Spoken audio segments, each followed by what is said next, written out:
Lipton Tea and Lipton Soup present Inner Sanctum Mysteries.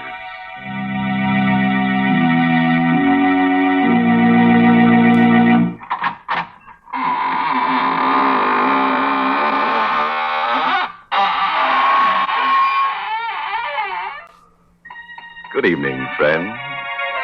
This is your host of the Inner Sanctum, welcoming you to another half hour of mystery and terror. Guaranteed to take 10 years off your life. Don't just stand there. Come on in. We've been fixing up the place, making it more homey. Yes, you see that beam over there with the rope hanging down? You just stand on the table, put your head through the noose, and, that's right. It's for the convenience of anyone who feels like hanging around after the broadcast.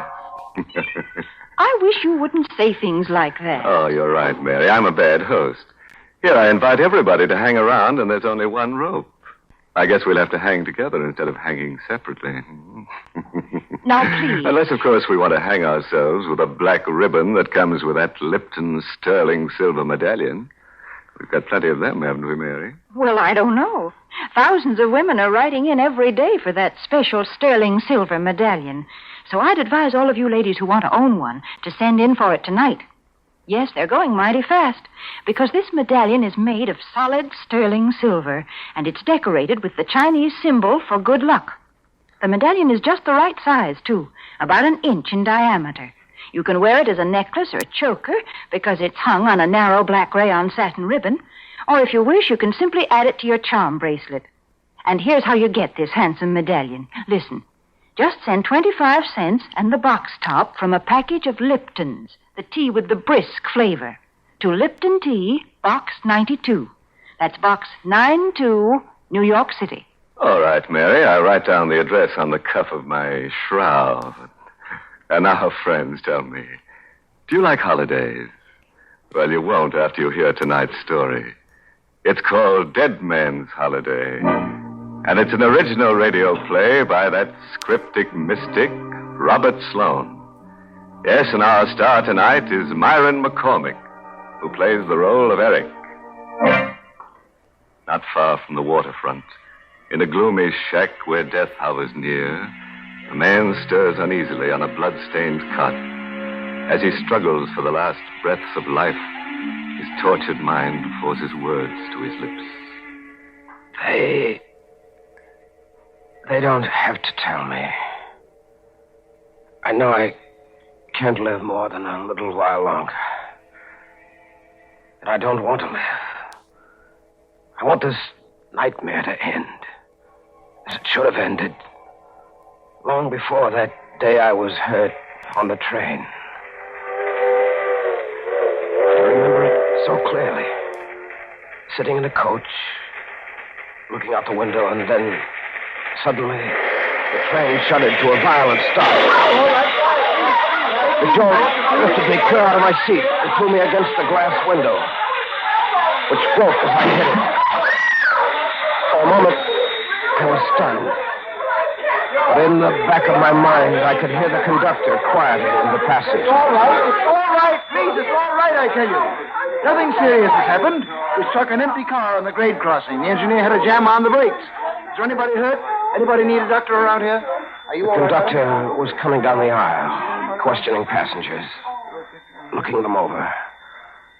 My head was clear now. And immediately I thought of my wife, in the seat next to mine. I turned to see if she'd been injured. But there, in the seat which she had occupied, was a man I'd never seen before.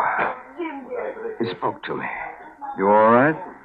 Yes, I was shaken up a bit, but I'm all right now. You've got a nasty cut on your lip. All right. I guess it was the glass. Will you excuse me, please? What's the matter? My wife. I'm looking for my wife. She was sitting right next to me. Eleanor? Eleanor, where are you? What's wrong, sir? My wife. She's gone, conductor. She's gone. All right, no. Don't get excited. She was sitting right next to me, right where this man is sitting now. You must be mistaken. What?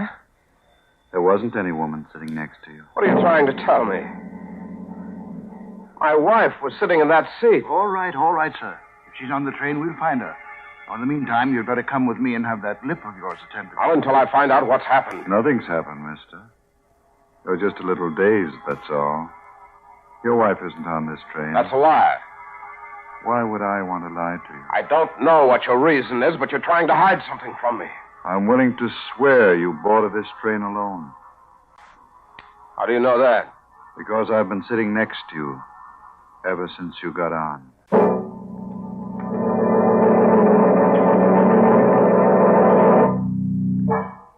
I was taken to a hospital and given an anesthetic. When I came to, the doctor was standing over me. He said I was well enough to get dressed and leave, but when I mentioned the disappearance of my wife, he acted strange. You've had a severe shock, Mr. Keating, and sometimes an accident like this has a way of playing tricks on the mind. You don't believe that my wife was on that train? I don't see how she could have been. Any number of the passengers were questioned. They all told the same story. You got on the train alone. So you're in on it, too. I beg your pardon? You and the railroad and the man who was sitting next to me, you're all in on it. What are you trying to do to me? I don't know what you're talking about. Don't you?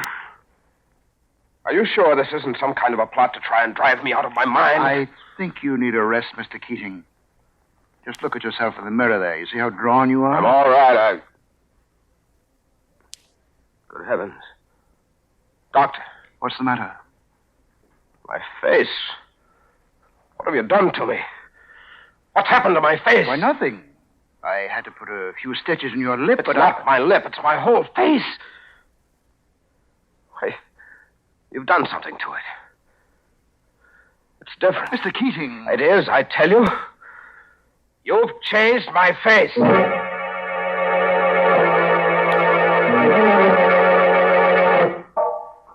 The next morning, I went straight to my house on Pine Street. I had no key, so I rang the bell, hoping against hope my wife would be there to answer it. But when the door opened, I was face to face with a gaunt, middle-aged woman I'd never seen before. Yes? Who are you? I beg your pardon. Come on, answer me. Who are you? Well, I'm the housekeeper. Don't lie to me. We don't have a housekeeper. What are you doing here? I don't see why I should answer your question. You'd better answer them. I'm Mr. Keating. Who? Mr. Keating, I live here. Where's Mrs. Keating? What have you done with her? You must have the wrong address. What do you mean? Nobody by the name of Keating lives here. What? I work for Mr. and Mrs. Drury. Don't you see the nameplate on the door? Yes, I see it. When did you put it there? Last night? You got the wrong address, mister. Oh, I have I?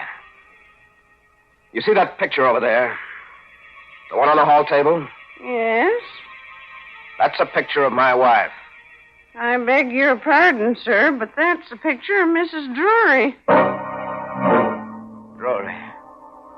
Drury. I didn't know anybody by the name of Drury. I couldn't imagine why he or anybody else would go to so much trouble to keep me from my wife. I walked down to the corner drugstore to phone the police. But just as I got there, a car drove up and stopped. In it was the man who sat next to me on the train. I hurried over to speak to him. You remember me? Why, yes, of course. Did you find your wife? No. Oh, I'm sorry to hear that. Can I be of any assistance to you? I work for the railroad, you know. Yes, I had a feeling you did. What's your name? Drury? Drury? You live in the white house around the corner? The one on Pine Street? That's right. How did you know? I was just over there. I thought it belonged to a man named Keating. Well, it did originally. You knew him? Knew him? Yes. Why do you speak in the past tense? You sound as if the man were dead. Well, didn't you know? He is dead. You can't imagine what it was like to have him tell me that Eric Keating was dead. I was Eric Keating. I hurried away from him, kept walking toward the center of town. But it wasn't long before I realized that I was being followed by a man in a gray hat. I waited until he caught up with me. Then, as he started to pass, I stopped him purposely to get a good look at his face. Excuse me. Yes? Can I trouble you for a match? Certainly. Thanks. Wait a minute. Why are you following me? Who says I am? It's pretty obvious. Now, you'd better tell me what your game is, or I'll call a cop. That wouldn't do much good, mister. I'm on the force. What? Plainclothesman. Connors is the name. Why? I don't understand. Why are you watching me? That's my business, watching people. Your face looked kind of familiar to me. What's your name? Eric Keating. Try again, mister.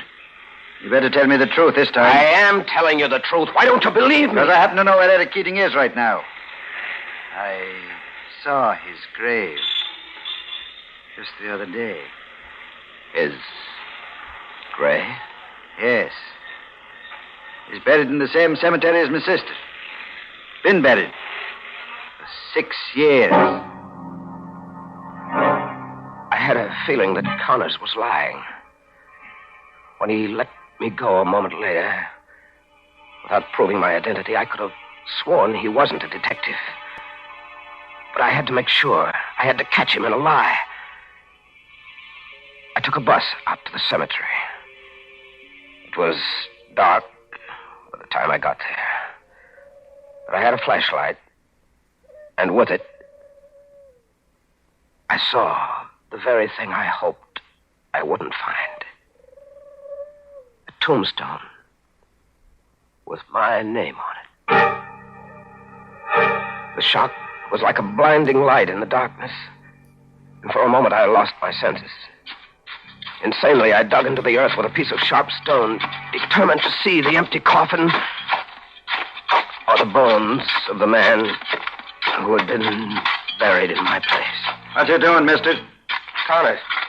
You better come with me, mister. Why? What's wrong? What have I done? Killed a man, maybe? What? Here. Look at this police circular. Wanted. For murder. That's right. The picture underneath those words is yours or your twin brother's. No, I'm not this man. I may look like his picture, but I'm not the man. Your fingerprints will settle that. We've got his on the circular. Now we've got to get yours.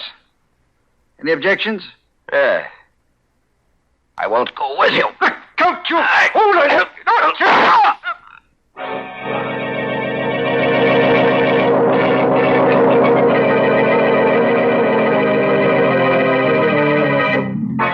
Now, there's a case of being wanted for murder, dead or alive. And this guy Keating seems to fit both conditions very well.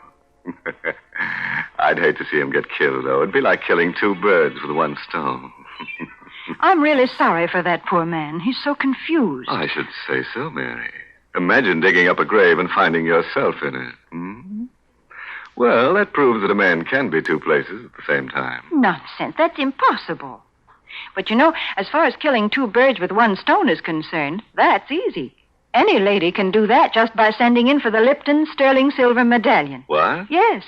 You see, this sterling silver medallion is not only lovely, but it's a very useful piece of jewelry as well. It's just the thing to brighten up a simple silk dress or a dressy suit.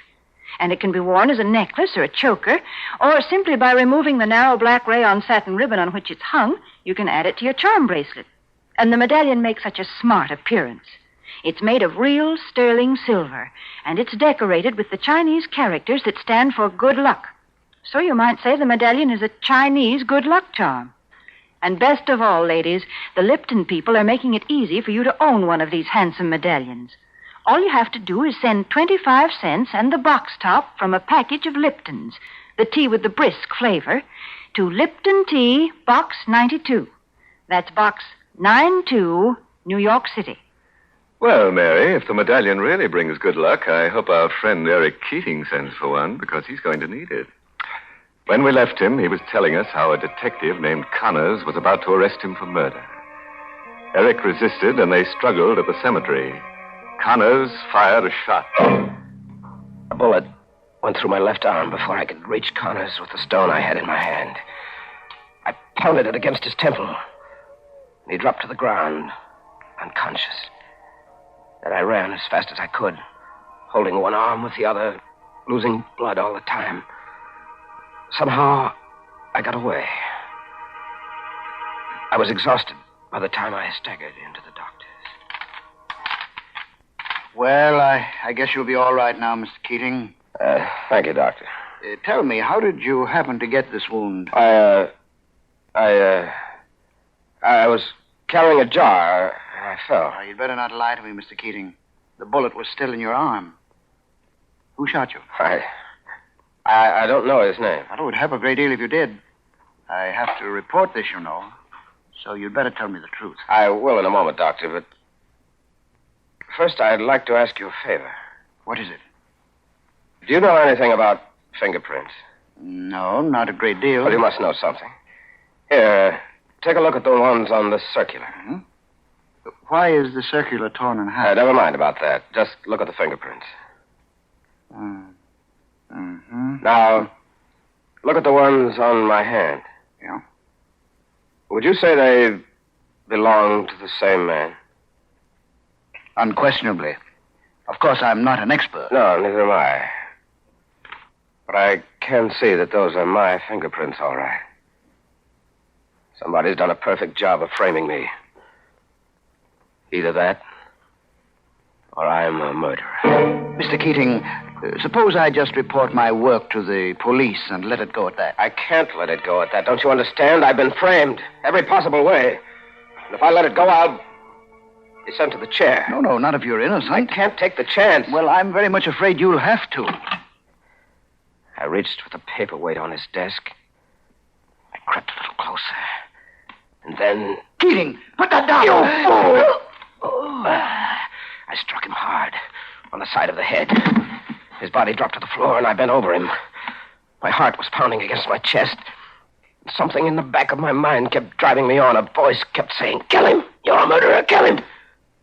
I don't know why, but I struck him again. And again. And again. Until his lifeless body choked out its last breath. And then I knew I was a murderer. I hurried away in the darkness, took a bus to a neighboring town. I hired a room in a boarding house. I stayed there 3 days, hiding, not going out on the street. Then, on the 4th day, the landlady paid me a visit. You'll have to get out of here. I can't take a chance of having you around anymore, killing that doctor. Weren't you in enough trouble already? Shut up, I gotta think. Gotta get out of here. They'll be searching this place before you know it. Why? Because you were here before. I never should have let you come back. Come back? Now get your coat and beat it. Where'll I go? Take it easy. I never let anybody down yet. Here, this is the address of a shack I own over near the waterfront. You can hide out there for a while. Any food in that shack? Never mind about that. I'll get in touch with Ruth and tell her where you are. Ruth? Yes, go on now. Get out of here before it's too late.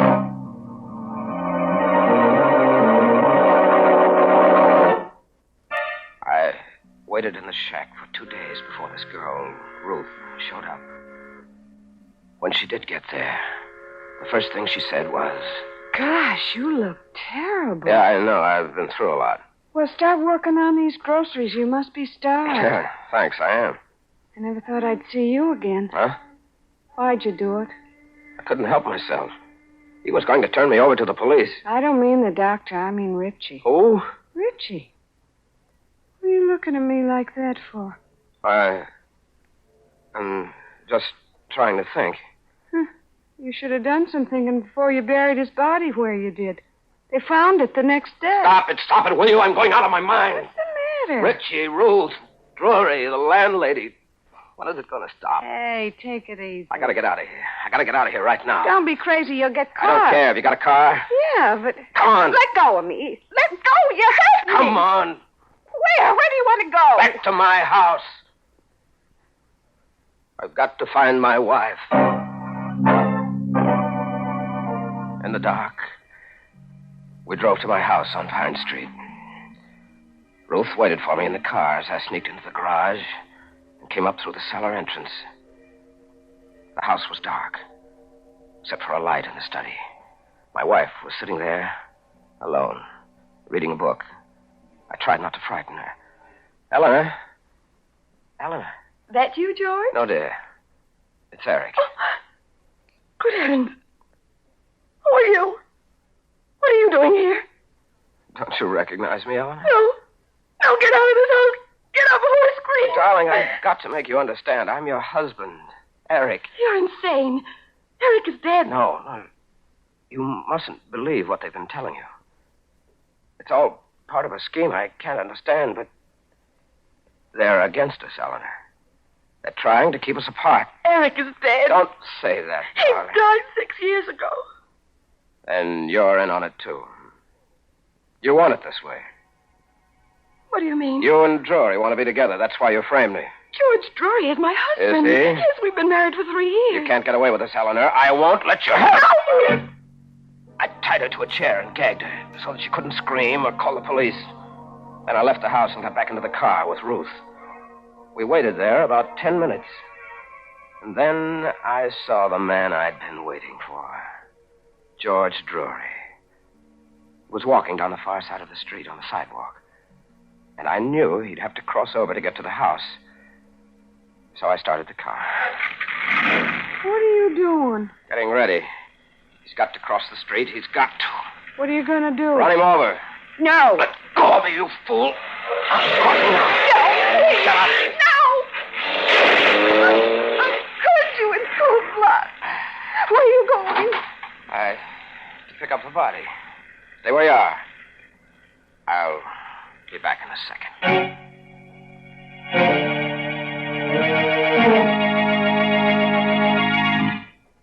The three of us had a long ride that night.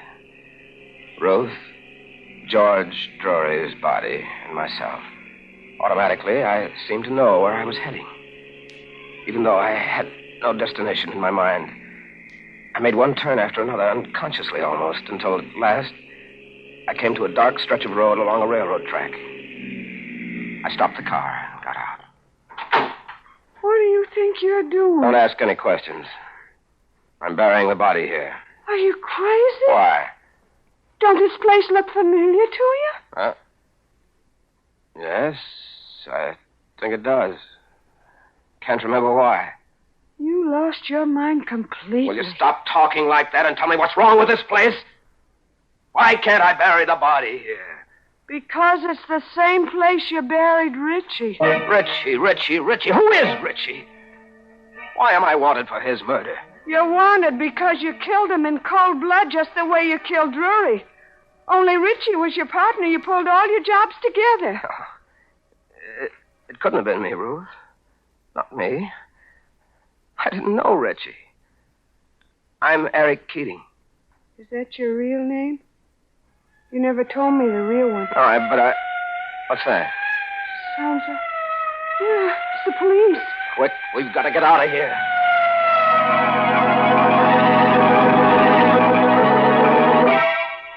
We left Drury's body near the railroad track and drove back to the hideout on the waterfront, where Ruth had met me earlier in the evening.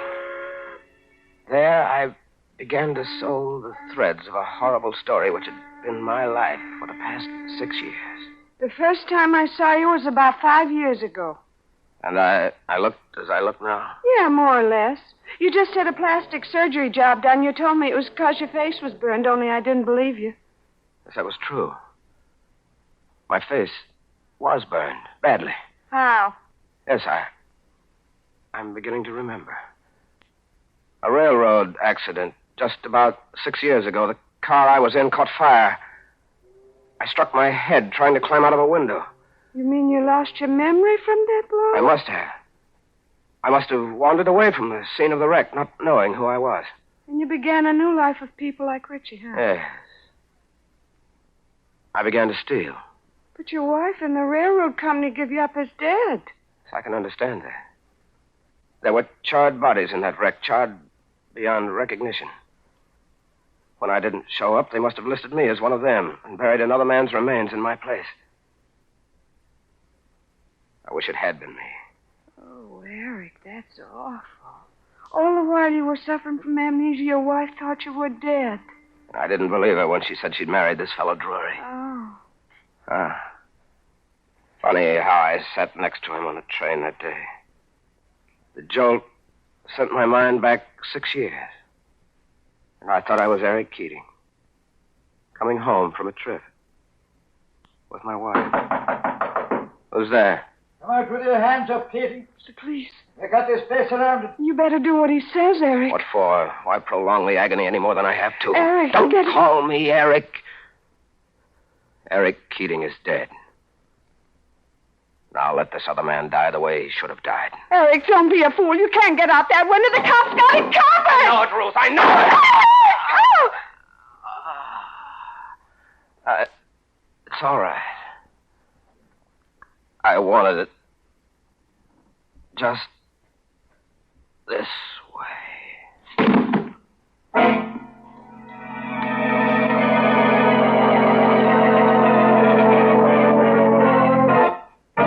Well, they finally got him.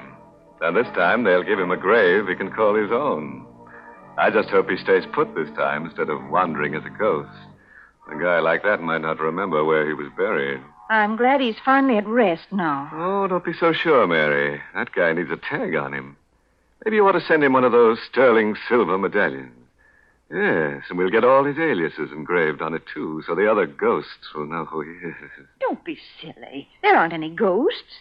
And besides, that sterling silver medallion has just one purpose. It's simply a lovely piece of jewelry that the ladies will enjoy wearing.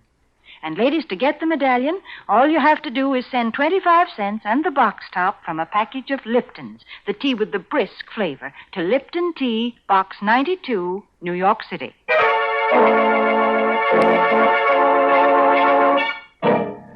Well, it's time now to button up my shroud and start combing the catacomb.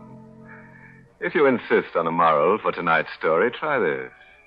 The evil that men do doesn't always live after them. Sometimes it catches up with them. Oh, by the way, this month's Inner Sanctum mystery novel is Lay That Pistol Down by Richard Powell.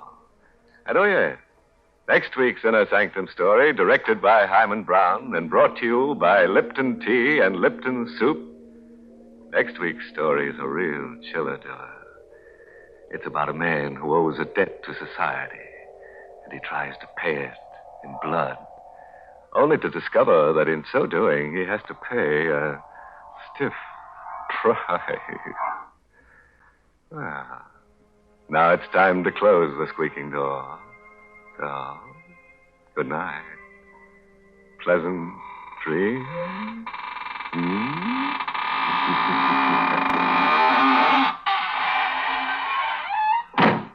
Folks, here's a modern food with an old-fashioned, homemade flavor. It's Lipton's Noodle Soup.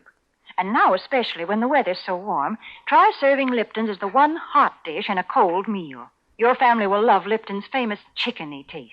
Yes, it tastes just like the chicken noodle soup you make right in your own kitchen.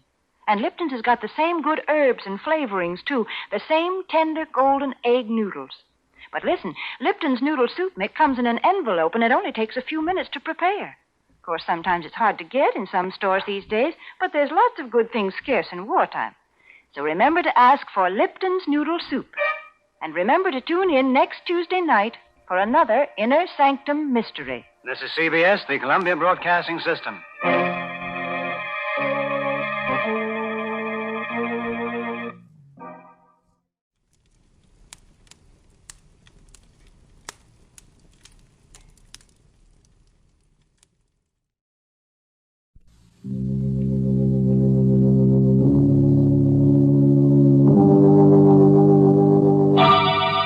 Lipton Tea and Lipton Soup present Inner Sanctum Mysteries.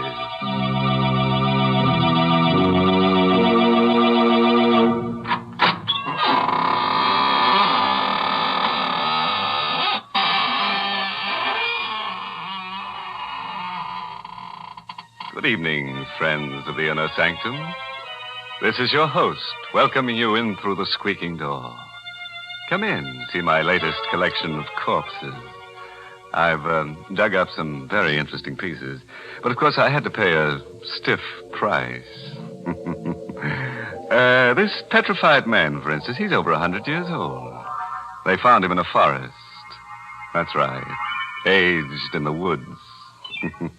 My goodness, do you expect folks to believe nonsense like that? Oh, but it's true, Mary. Look over here at this artist model. The last time she posed for a sketch, she was drawn and quartered. The artist wanted to paint her with her head in her hands, but he didn't have the nerve to axe her. So he sawed her in half. What an imagination you have. You don't believe me. All right. I'm not going to show you my corpse collection anymore. This is the last time. Well, I don't believe that either. But talking of last times, folks, this is the last time on Inner Sanctum that the Lipton people are offering to send the ladies that special sterling silver medallion. Yes, ladies, this is your last chance to own a really lovely piece of jewelry without spending a lot of money for it. Now, let me describe the medallion to you. It's made of solid sterling silver. It's about 1 inch in diameter. Yes, and it's decorated with the Chinese symbol for good luck. You can wear the medallion as a necklace or a choker. You see, it's hung on a narrow black rayon satin ribbon. Or if you wish, you can simply add it to your charm bracelet. And here's how you get this handsome medallion. Listen, just send 25 cents and the box top from a package of Lipton's, the tea with the brisk flavor, to Lipton Tea, Box 92. That's Box 92, New York City. All right, friends. Better write that address down on a dry piece of paper. Why do I say dry?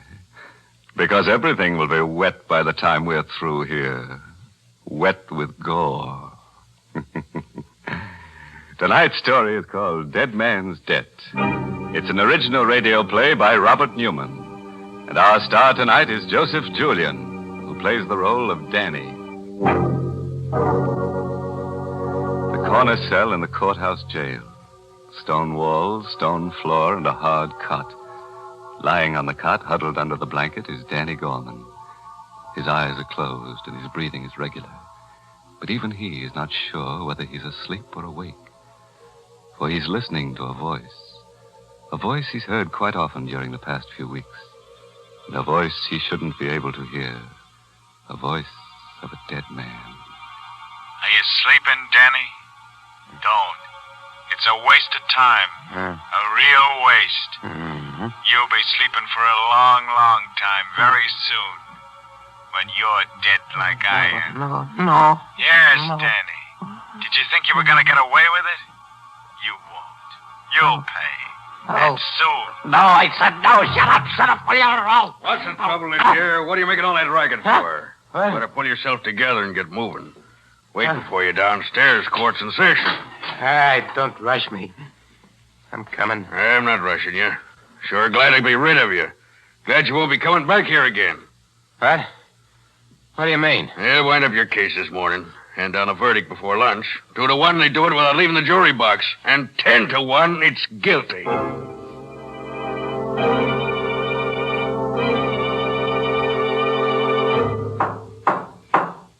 Gentlemen of the jury, have you reached a verdict? We have? Prisoner will rise and face the jury. Go on, Danny. Stand up. What is your verdict? Not guilty. Right? You mean? What a riot. I should have taken him up on it. 10 to 1 he wanted to give me that you were going to send me up. But I knew it. I knew you would. Order, Mr. Russell. Will you quiet your client? I apologize, Your Honor, but as you can imagine, he's been under considerable strain. Take it easy, Danny. Danny.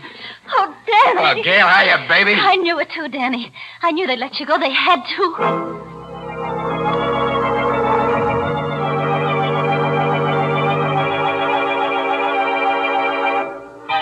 Hope you don't mind coming here to celebrate. It's not very fancy, but, well, this is where they picked me up, put the cuffs on me. I'm kind of sentimental about That's it. perfectly all right. Here's to you, Russell. You did a swell job getting me off. Well, thank you. I had probably done better if I didn't have a conscience. How come? I was assigned to your case. I had to defend you. And I did the best job I could. But it was a little hard to put my heart in it when I knew you were guilty. Not of the murder you were charged with, but another one. What? If that's supposed to be funny, Mr. Russell. It's not, Gail. Danny was charged with the murder of Carson, a well-known jeweler, whose body was found a few miles from his country house. Danny was seen in the vicinity in the company of Stack Allen, a man with a long criminal record. Now, if you remember, there were just 3 things that saved Danny. 1, the fact that Carson was thought to have a valuable diamond on him. Danny didn't have the diamond, and it hasn't been found yet. 2, Carson was shot with a .45. Danny's gun was a .38. And 3, Stack Allen has disappeared. Now, on the basis of these 3 facts, I was able to convince the jury that it was Stack who killed Carson and took the diamond. And, as a matter of fact, that's what I think did happen. Well? The DA made one mistake. He charged you with a wrong murder. I don't believe you killed Carson, but I do think you killed Stack Allen. That's ridiculous. Danny, tell him it's not true. Tell him. Shut up. What are you going to do about it? Nothing. I'm not a policeman. I'm an attorney. You're lying. No. You see, basically, I have great respect for the law. I believe that even though it sometimes makes mistakes, it generally corrects them. I think it'll catch up with you. In the meantime, well, there's the matter of my services. Since I saved your life, I figure you owe me a good deal. Don't worry about that. I'll pay you. Yes? How? Never mind that. I said I'd pay you. You don't have the money now. I know that. If you wanted me to, I could probably help you. I don't want any help from you or anyone else. I said I'd pay you, and I will. Come on, Gail. Let's get out of here. Are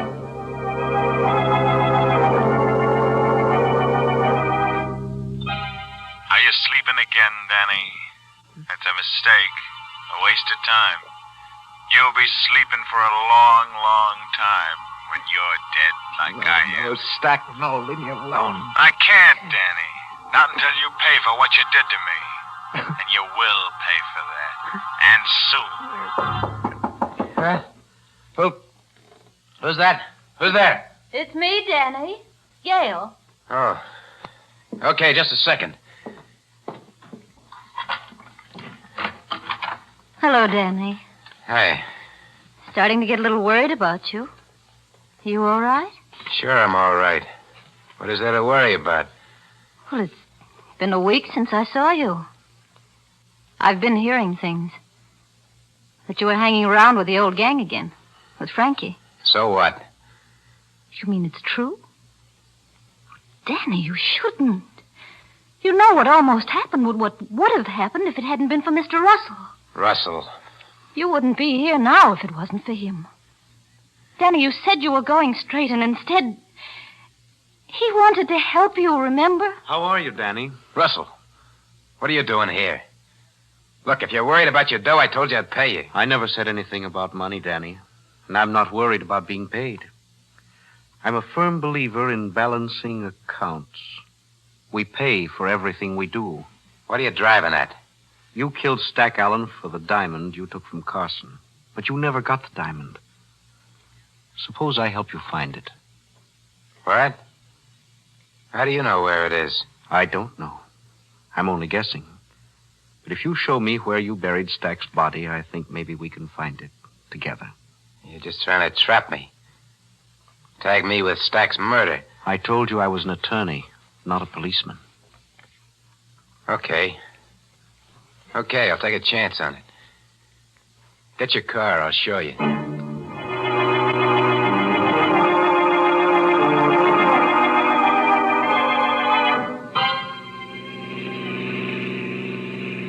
Go easy now. Turn off there to the left. Into the woods? Yeah. Just a little further. All right, go slow. Okay, now stop. I think you'd better stay here, Gail. It's not going to be very pleasant. No, it's all right. I'll come. Just as you like. Now, tell me again just how it happened, Danny. Well, we drove down here after we knocked Carson off to decide just what we're going to do. I had a feeling Stack was going to plug me so he wouldn't have to split with me, and I decided to beat him to it. He went over there. He sat down on that log. and he was playing with his ear the way he used to, pulling on it. I let him have it. I searched him, but I couldn't find the diamond. What did you do with the body? I dug a deep hole right there. I dumped him in it, and I piled wood on it, and then built a fire. And after it burned down, I covered it up. Okay. Let's get the shovels out of the car and start digging.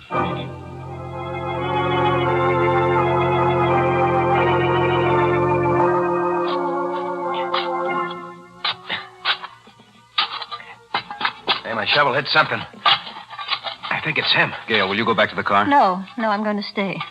I just won't look. There he is. At least his bones. Put your shovel under his skull and lift it carefully. Hey, the diamond. The diamond's lying right underneath him. How did you know? I didn't. I told you I was guessing. You saw him take it from Carson, knew he had it with him, but you couldn't find it when you searched him. You mentioned that when he was thinking, he had a way of playing with his ear. His ear, of course. That was it. He hid it in his ear. Maybe he figured I was going to stick him up with something. Maybe. Anyway, I got it now. We're rich, you hear, Gail? We're rich. Yes, I hear. What are you looking at me for that way? Danny, I loved you for a long time. Even when I knew there were things wrong with you. I stuck with you through the trial because I thought you were innocent. That you hadn't killed Carson. Now I hate you. I stood trial. I got off, didn't I? I paid for the diamond. And now it's mine. Yes, Danny. It's yours. But you haven't paid for it. You're only going to start paying for it.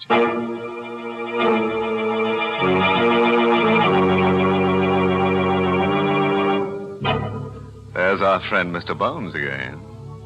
You know, I don't mind his talking from the grave, but I wish he'd stop heckling Danny and not sound so much like a bill collector. After all, he didn't do so badly. He not only got buried, he got cremated, too. Yes, he paid the penalty for his crime. Yeah, but what right has he got to be so moral after he's dead? And so vain, too, wearing a diamond in his ear. Next thing you know, we'll see a skeleton walking around wearing a Lipton sterling silver medallion. That will never happen, I assure you. Is that so? Well, let me tell you about a skeleton who could fly. Now, stop. That's enough. You let me tell you about a real flyer, an American pilot, whose life was saved by the original of that sterling silver medallion that the Lipton people are offering to the ladies. Now, listen, folks, because this is a true story. It seems that a year or so ago, an American flyer had to bail out over enemy territory. Fortunately, he was rescued by Chinese guerrillas, and they gave him a medallion with Chinese letters on it. They said that this medallion would bring him safely through the lines. Well, he did get through, and only then did he learn that the letters meant good luck in Chinese. Now, there's a story to tell your friends when they're admiring your sterling silver medallion on its narrow black rayon satin ribbon. And to get this Chinese good luck charm, just like the one the flyer carried, all you have to do is send 25 cents and the box top from a package of Lipton's, the tea with the brisk flavor, to Lipton Tea, Box 92. That's Box 92, New York City. And now, friends, back to the story of Danny Gorman, who was tried for the wrong murder and who's found, so far at least, that crime does pay, and very nicely, too. It's about an hour later now, and a car with 3 very silent people in it has just reached the outskirts of the town.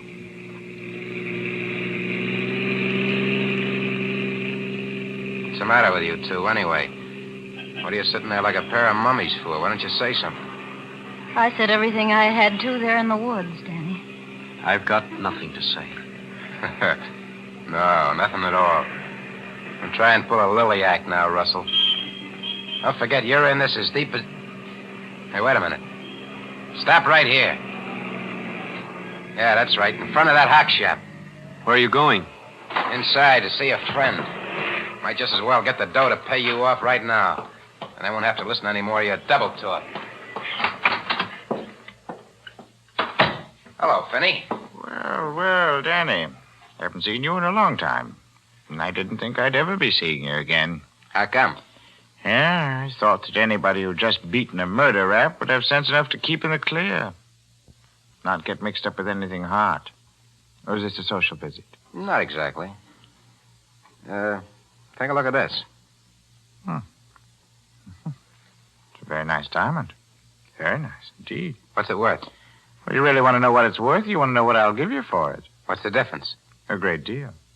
It's worth, let me take another look at it. Yes, it's worth $10,000, maybe $12,000. I'll give you $2,000 for it. What? Why, you old... What's the idea? It's very simple, Danny. You were tried for Carson's murder, and you got off because you had a good lawyer and because there wasn't enough evidence. But if you were tried again, right now, you wouldn't do so well. Because this is the very best kind of evidence right here. You see, I happen to know that this is Carson's diamond. Yeah? Yes, Danny. That means that you wouldn't dare take it to anybody else. It wouldn't be wise for you even to take it out of this shop. And that's why it's very generous of me to offer you $1,500 for it. $1,500? But you just said... Okay, Finney. Take the diamond, give me the dough. That's very sensible of you, Danny. Come back tomorrow about the same time. Nothing doing. I'm taking a powder out of town. I want the dough right now. All right, Danny. Wait out there, and I'll get it for you.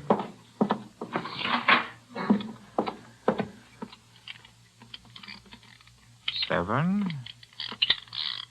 21, 4, and there we are. Let's see. Oh. Sorry it had to be a knife, Finney. Danny, you... Damn. Couldn't take a chance with a gun, not with my friends outside.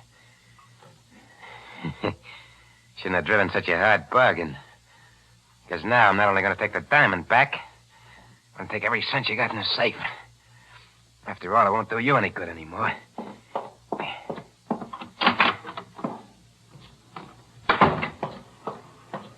All right? Yeah, let's get going.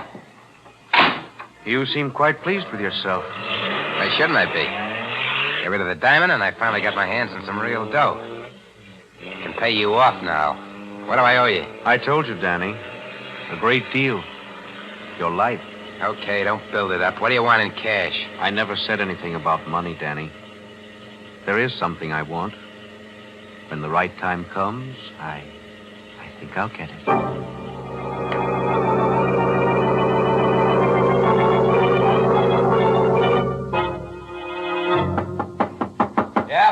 Who is it? Me, Danny. Frankie. Oh, just a second. Hiya, Frankie. Fine. Just a little worried about how you were. Me? How come? That little job last night. You said you wanted to get in on it, then you never showed up. So maybe you were sick or something. Oh, that, No. It was just that, well, I changed my mind. Yeah? Yeah, I kind of thought it over. I decided, I better stay in the clear. Go straight from now on. That's smart, Danny. Real smart. Yeah, I think so. How'd it go? Smooth as silk. We ended up with stuff worth, 3 or 4 G's anyway. Yeah, that's swell. Yeah.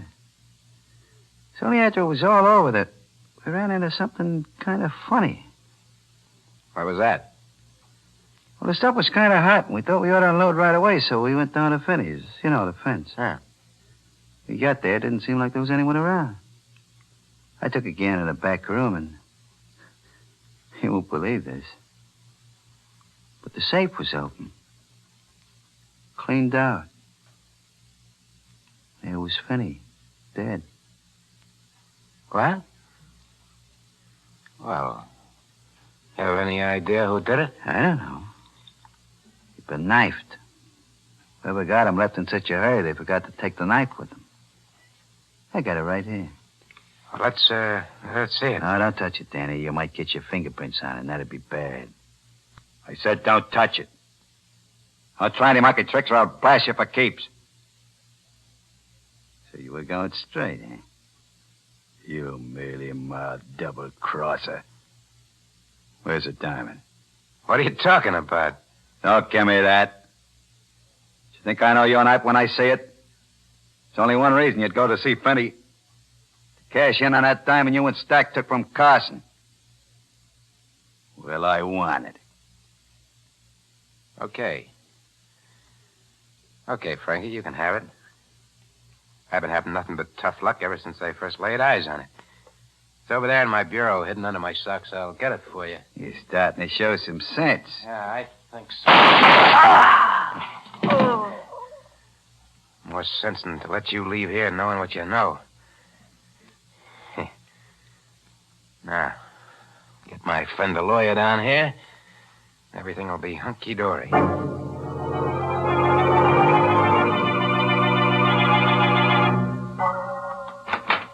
Right, you sure got down here fast, Russell. Hey, what's the idea? Bringing Gail with me? I thought she might be interested in anything you might have to say to me. You said something about another case? Yeah. Look over there, in the corner. Oh. Frankie? Frankie Ring. And he's dead. You killed him? Yeah. It was self-defense. So he came down here to get me to go out on a job with him. I told him I wouldn't, that I was going straight, and he pulled a gun. There it is in his hand. See? I got my own rod from the bureau, and, well, that was that. Sound okay? Fine. You know, it ain't going to be easy, I know. Me coming up for a second murder rap. But you can get me off.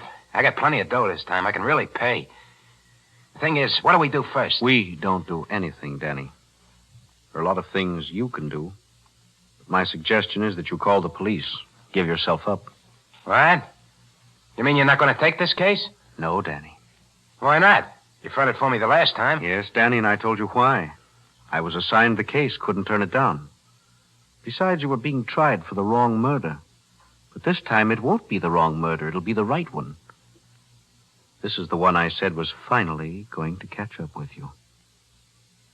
I see. Is your car downstairs by any chance? Yes. Why? I'm starting to feel a little restless. Let's go places. Go ahead, march. Danny, what are you going to do? Are you kidding? You know about Stack and about Freddie.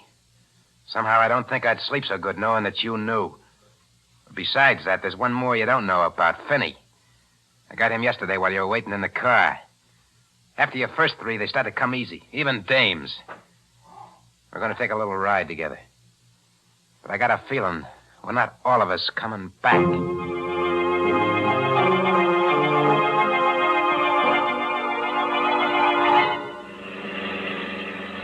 Keep driving till I tell you to stop. Right.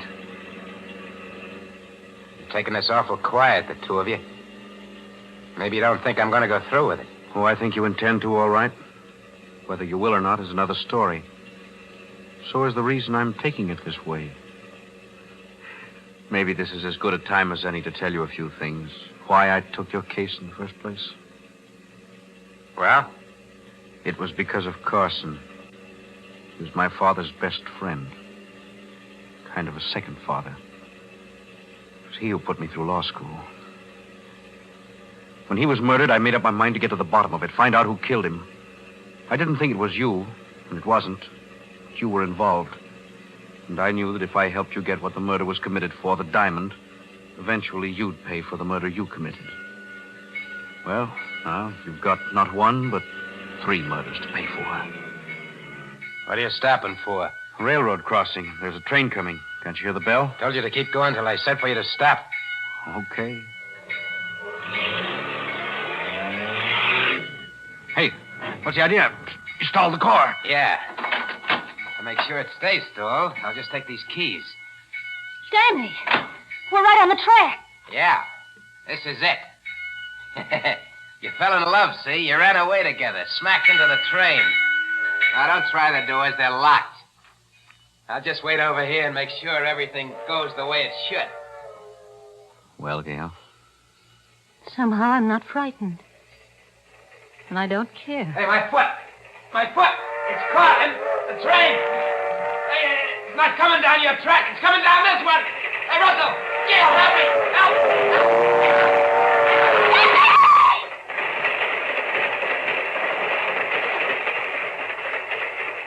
Danny. the wrong track. Denny been on the wrong track for a long time. John, what was it you said before about why you took the case? Was it true? Yes. But you always talked about payment, about something you wanted. I wanted justice. And I also wanted something else. Someone Danny had at first and then lost. Someone he didn't deserve. John. Yes, Just. That's right. You.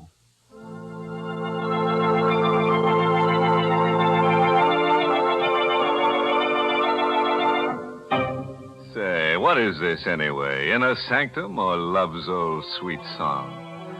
You'd better get yourself another tune, Professor. Or I'd better get myself another program to haunt. That's right. One more sappy ending like that, and they can get themselves another host. Why, what was the matter with that ending? I thought it was the nicest one we've had this year.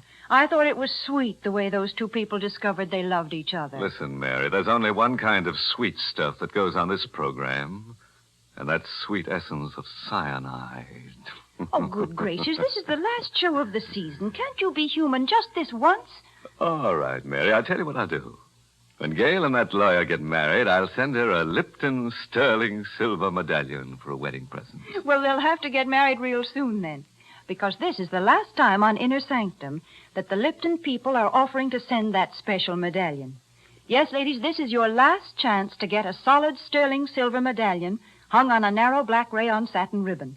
A lovely piece of jewelry to wear with your simple silk dresses and with your dressy suits as well.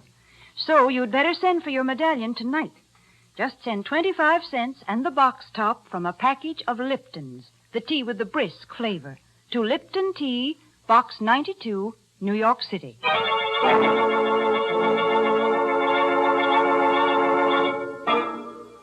And now, a word of advice, friends. Don't let tonight's story, all this business about dead men's debts, prey on your mind too much. If you should wake up at about 2 in the morning and hear strange footsteps coming up the stairs toward your room, don't worry. It won't be a homicidal maniac. It will probably be the ghost of a bill collector coming to collect IOU. By the way, this month's Inner Sanctum mystery novel is Lay That Pistol Down by Richard Powell. Well, now it's time to close up shop until the end of August. Much too hot to go around murdering people. And down at the morgue, everybody's planning to stay on ice for the summer. So we'll be back to haunt you on Tuesday, August 28th, with more Inner Sanctum stories directed by Hyman Brown. Better have that date tattooed on your chest. Tuesday, August 28th. Until then, remember to serve Lipton, the tea with a brisk flavor, iced as your summertime beverage. And be sure to serve Lipton's noodle soup as the one hot dish with a cold meal. And now it's time to close the squeaking door. So, good night. Pleasant dreams.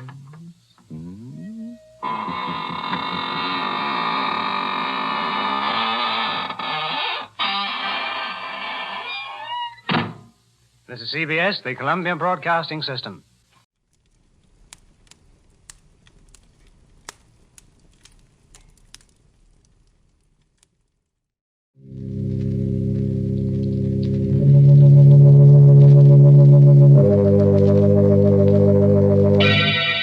Lipton Tea and Lipton Soup present Inner Sanctum Mysteries, starring Wendy Barry.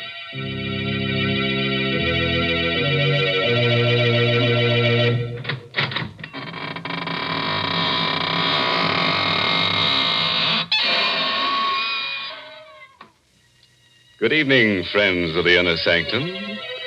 This is your host to welcome you through the squeaking door into a gay little world of homicidal maniacs, vampires, ghosts, werewolves, and assorted forms of sudden and gory death. Friends, if you ever walk through a cemetery at midnight and see a girl whose hair is on fire and is carrying her head under her arm, you know what to tell her, don't you? Just say, Keep a cool head on your shoulders, Toots. And run like crazy. I suppose you think that kind of advice will help her. Why, of course, Mary. What else could you say to a girl whose hair is on fire? Wait, I know what you'd tell her. You'd say, my dear, why don't you cool off with a glass of Lipton's iced tea? I declare, you sure think of Lipton's at the strangest times. But you know, folks, come to think about it, this is a strange time of year. The days are hot, and yet the nights are apt to be a bit chilly. Yes, this is the time when people keep cool with a refreshing pitcher of Lipton's iced tea while the sun's on the rampage, and then later, after sundown, a hot cup of Lipton seems to taste just right. And do you know the reason why Lipton's, hot or iced, is always so welcome and satisfying? Well, it's because Lipton's has that famous brisk flavor. That word brisk, B-R-I-S-K, means that Lipton tea tastes fresh and full-bodied. It's never flat or wishy-washy. That's right, folks. You just don't know how good tea can be till you've tried Lipton's. And now, friends, get ready to try a new kind of inner sanctum story. It's called The Murder Prophet. And it's an original radio play by Milton Lewis, who copied it from a tombstone. Yes, and our star tonight is that glamorous Hollywood movie star, Wendy Barry, who plays the role of Claudia Dale. All right. Clear the floor and give your flesh room to creep. Ready? Then let's hear Claudia tell us the story in her own words.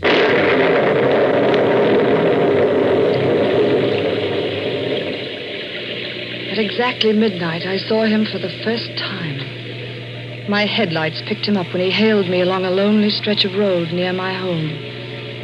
I wouldn't have stopped, but the storm was so fierce, I felt sorry for him. I drew up to the side of the road. Thank you. Going far? No, not far. Where to? I'll let you know. Oh, what's that? Where? There on the side. Tombstone. Oh, there's a cemetery where I picked you up. Yes, Birch Lawn.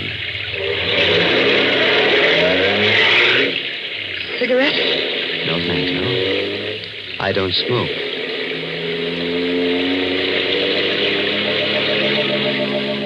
He said nothing for a few minutes. In the reflection of the dashboard light, I saw his face for the first time. Sunken eyes, hollow cheeks, mouth set in a queer grin, a skull, barely covered with a thin layer of milk-white flesh. With a start, I realized he was staring at me. I've seen you before. Oh, I don't think we've met. No, I know you. Are you sure? Yes. I would never forget someone so beautiful. Oh, really? You're Claudia Dale. Why, yes. You're married to Howard Dale. That's right. But I don't seem to place you. No, you wouldn't. I know quite a lot about you. Do you really? Your first husband was Willard Banks. How did you know that? He died 8 years ago, a suicide. Who are you? You don't know me. Be careful, you're speeding. Oh, I'm sorry. I didn't realize. You're trembling. How do you know so much about me? I just know. Oh, really? I suppose you have second sight or some such rubbish. It is not rubbish. Then tell me where I'm coming from. Pittsfield. You guessed. You went there to visit a sick friend, Martha Wollstone. But you couldn't guess that. You're going too fast. You're losing control. No, I'm not. I'm quite all right. I can go fast if I choose to. I shall go as fast as I wish. Would you care to know more of yourself? No. No, I do not find your little trick particularly amusing. Besides, What else do you think you can tell me about myself? Your future. Oh, nonsense. Your husband is dead. Howard? Murdered. Oh, you're lying. You'll find his body on the floor near the piano of your living room when you get home. There are 2 bullets in his head. Get out of here. Get out of this car. Get out, you hear me? Get out! Very well. It happens that this is where I wish to go. Good night, and thank you, Mrs. Dale.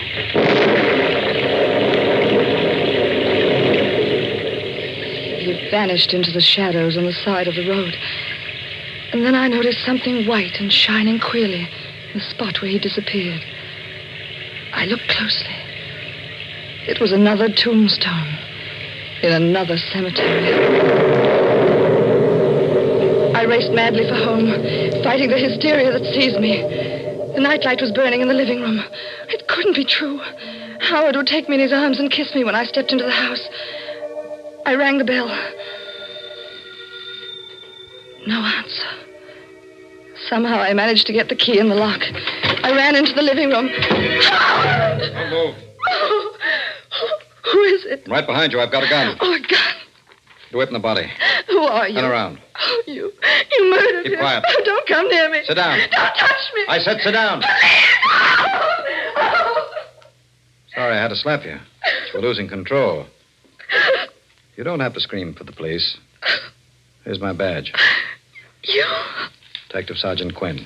Homicide. Oh, well, I thought you were... Yes, I know. Drink this. Thanks. Feel better? Yeah, much. Who is he? My husband. Sure?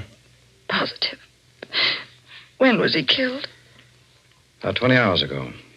4 yesterday morning. How do you know? One of the bullets went wild. Hit that clock on the mantel. Where were you yesterday morning? Pittsfield.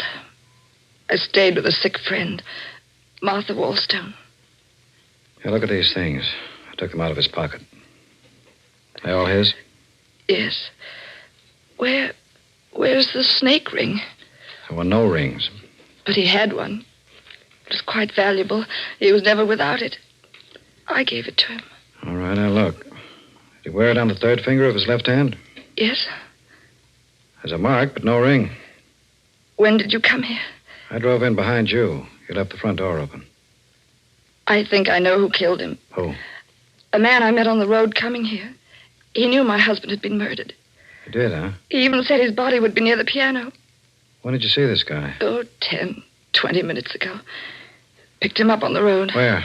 At Birch Lawn Cemetery. Where'd you drop him? At another cemetery near here. He seemed to walk behind one of the tombstones. Oh, I know it sounds mad, but it happened just as I said. What's his name? I don't know, but he looked like a human cadaver. Like a man who's dead and... Oh, you don't believe me. Why'd you kill your husband? What? What are you saying? You heard me. Well, I told you I was in Pittsfield. Why'd you go there? Martha was ill. Were you there at 4 yesterday morning? Well, of course. Don't lie. Stop shouting at me. I told you who killed him. What are you trying to do to me? Isn't it enough to come home and find Howard like that without you trying to... Oh, in heaven's name, leave me alone. Leave me alone.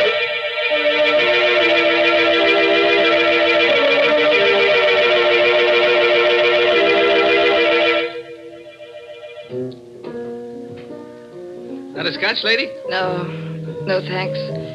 Here, keep the change. I'm leaving. Sit down, Mrs. Dale. Don't go yet. You? Yes. Won't you please sit down? Yes. Didn't expect to find you here. Nor I you. Are they making it difficult? It's a nightmare. You told them about me? Yes. You shouldn't have. They wouldn't understand. Did you kill him? Would you care for another drink, Mrs. Dale? No. Who are you? I'll tell you later. Why'd you come here? To talk to you. I knew I'd find you here. Yes, you knew. You're not so skeptical now. No. What did you want to tell me? That you are the most beautiful woman I have ever seen and that I love you. I've loved you since I first saw you 7 years ago. When you came here to live with your husband. Is that why you... Why I killed him? Is that what you meant to say? Yes. I'm not an ordinary man, Mrs. Dale, but I'm not a fool. Now, on this card, you'll find my name, address, and telephone. Do you really believe I'd phone you? Yes. There will come a time when you shall want love. Good night, Mrs. Dale. Good night.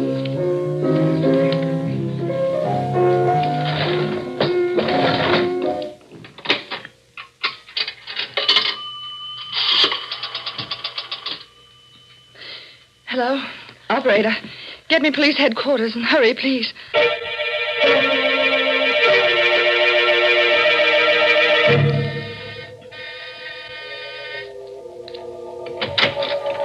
Yes? That's him, Detective Quinn. That's Garth Dragman. Thank you, Mrs. Dale. Do you mind coming down to headquarters, Mr. Dragman? Not at all. Did she tell you that I murdered her husband? Yes. I thought she would. I'm not angry, Mrs. Dale, and what I told you earlier this evening still goes. I'll come along right now, Mr. Quinn.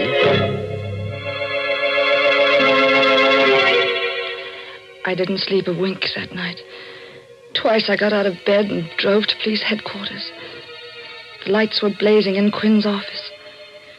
I went in the third time. I couldn't bear waiting.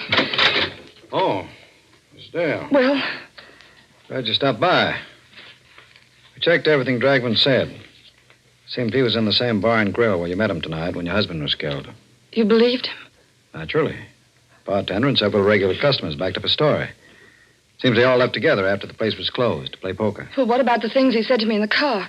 How could he know about the murder before you or I? That I don't know. Perhaps he does have second sight. Odd-looking fellow, isn't he? You can't arrest a man for murder because of that. He's criminally insane, I tell you. I know he is. My dear Mrs. Dale. Oh. What's the use? I loved Howard. I loved him to the point of insanity. Otherwise, there was no accounting for the things I did when I left police headquarters. I was determined to find the man who murdered my husband. It was towards dawn when I made up my mind what to do. I went to Garth Dragman's home. I was about to ring the doorbell when... Don't ring, Mrs. Dale. The door is open. Come in. You were expecting me? Yes, I was expecting you. Do you still think that I killed him? I don't know what to think anymore. Do you want me to find the person who murdered him? Yes, more than anything in the whole world. See, I have strange gifts, Mrs. Dale. And I do believe I understand the mind of a criminal. That mad impulse to crime, that strange, twisted desire to take a living being, a creature of arrogance and power, and make it a corroding, lifeless mass of flesh fit for worms. You're shocked? Crime is a shocking, evil thing. And only a man with the brain of a genius can succeed at it. And only a man with a greater brain can trap a successful criminal. I'll find your murderer for you, Mrs. Dale. On one condition. What's that? That you marry me. I felt my body turn to ice. I knew I was talking to a madman. I was sure I was talking to the man who'd murdered my husband.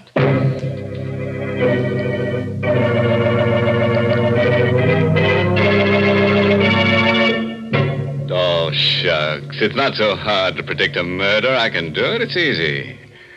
I predict that there'll be at least one murder every week on Inner Sanctum. Good gracious, yes. You might say it's worth a character's life to appear on this program. Oh, don't feel sorry for them, Mary.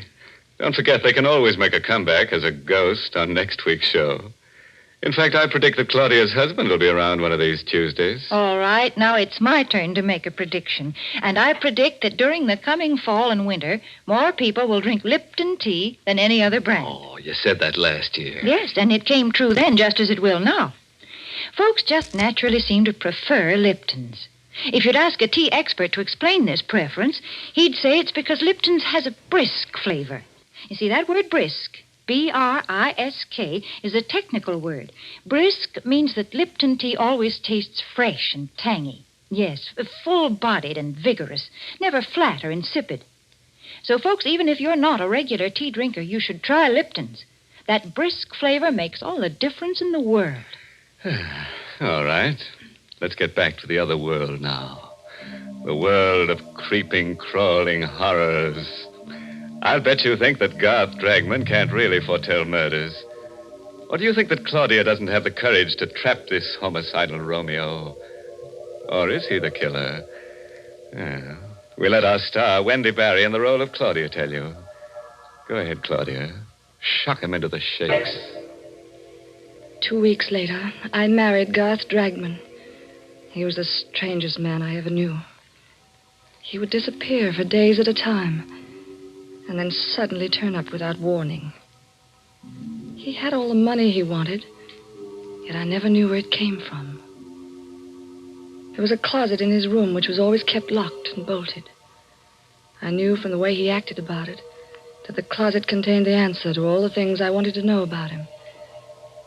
One night while he was away, I obtained tools and tried to force the lock. Good evening, Claudia. Oh, God. You didn't expect me back, did you? No, I knew you'd try to open that closet someday. Well, why do you keep it locked? So that no one but myself shall know what's in there. Not even I? You in particular. But, Garth, You'll not attempt to open it again, will you, Claudia? No. Forgive me for striking you. I'm not quite myself tonight. I sometimes do things I regret when these moods come upon me. He sat down. He seemed terribly exhausted, completely spent. But there was a strange, wild light in his eyes.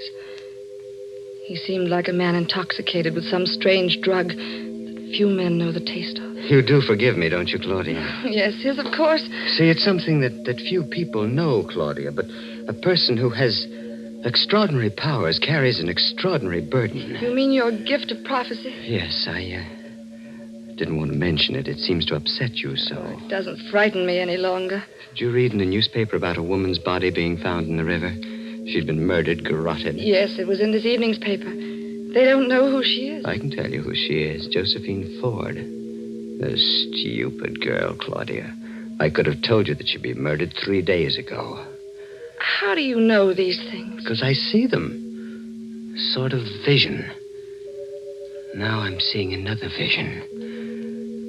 It's a house, 346 Harbor Street. Near the waterfront. A young woman lies in bed reading. She's very attractive. In an hour, she'll be dead. When the police come, they'll find her body decapitated. The criminal did this to destroy her identity. But who is the criminal? What difference does it make? He'll never be caught. Garth, while you were gone, Martha Wallstone telephoned. She's ill again. Oh. She asked me to come up immediately. Why didn't you go? Well, I was waiting for you to get home before I left. You want to leave immediately? If you don't mind. It's really an emergency. You may go, Claudia. I shall go to sleep. I'm extremely tired.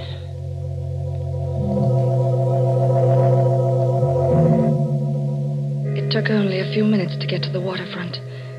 I found the house at 346 Harbor Street. I went in. The lamp in the bedroom was burning. I looked at the bed. I fainted.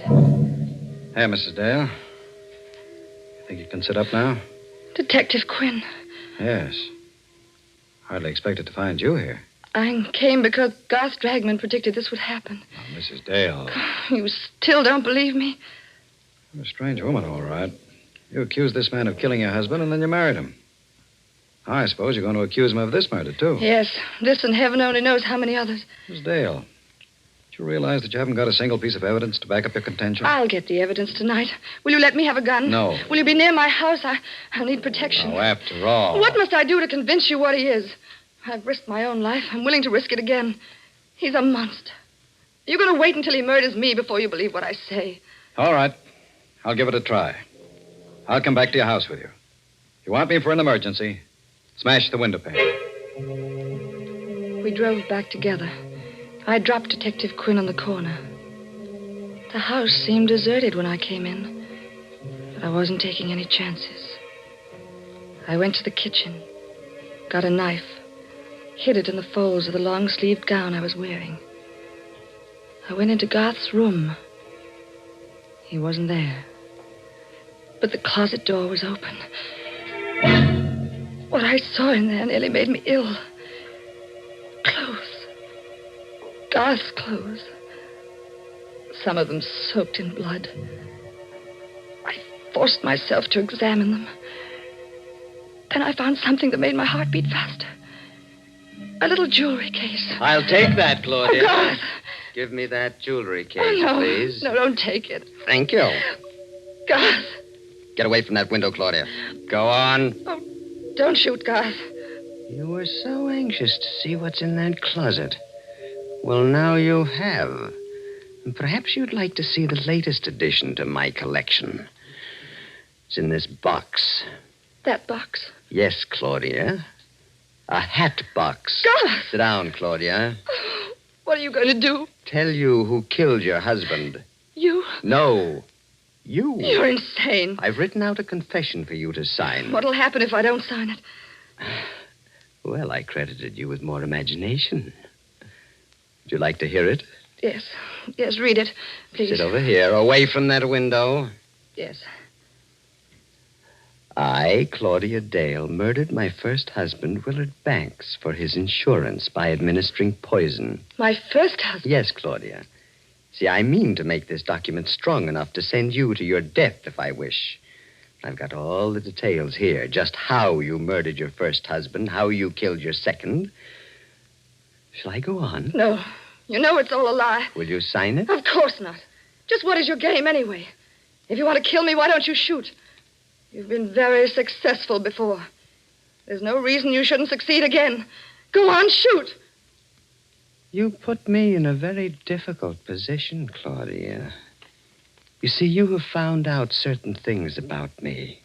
Things that could cost me my life. I will not tell you again to get away from that window, Claudia.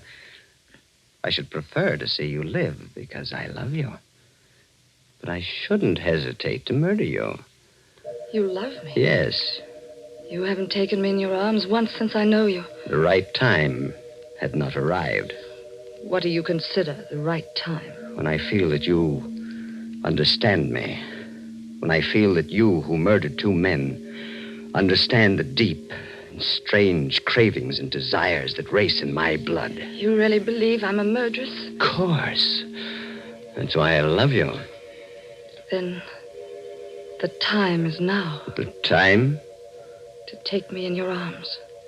Claudia. He still held the gun. He wasn't more than 2 inches from me. I turned my lips up to him. I twisted my body to get out of the range of his revolver. When I felt his lips touch mine, I slowly let the knife slip into my hand. Slowly, caressingly, I drew my hand up towards his neck. Then I plunged the blade in. Claudia! Detective Quinn! Hurry! I'm coming. What happened? I killed him. And here's the proof that he murdered my husband. I found it in the jewelry case he had in his pocket. It's the snake ring that was missing from my husband's body. Now do you believe me?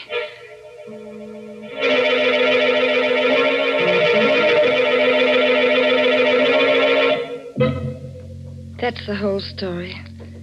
I realize that you, as the district attorney, must know all the facts. There they are. Thank you. There are a few points in the story that interest me particularly. First, the confession that he asked you to sign. What about it? The confession says that you were out in Pittsfield at 4 a.m. when your husband was killed. You gave your friend Martha Wallstone a sleeping pill, drove her down here, shot your husband, drove back to Pittsfield, turned Miss Wallstone's bedside clock to 4:15 and wakened her. And you gave her the medicine. She thought it was 4:15 and went back to sleep. Garth was very clever at things like that. He had extraordinary brilliance of the insane. And just one question. Was that the way you murdered Howard Dale? I? Oh, but Garth murdered him. The ring proves it. You never had the ring. You put it in the jewelry box. I can't believe what you say. Garth was a homicidal maniac. He predicted the death of the people he murdered. My dear woman, don't you know yet? Know what? Garth Dragman was a detective working out of my office. That's how he knew about those deaths. He was put on the case because we suspected you of murdering your first husband as well as your second. A detective? Yes. And you're going to die for killing him. It's extremely daring and clever of you to murder him. But you never would have gotten away with it if he hadn't kissed you. He kissed you because he fell in love with you. That poor fool.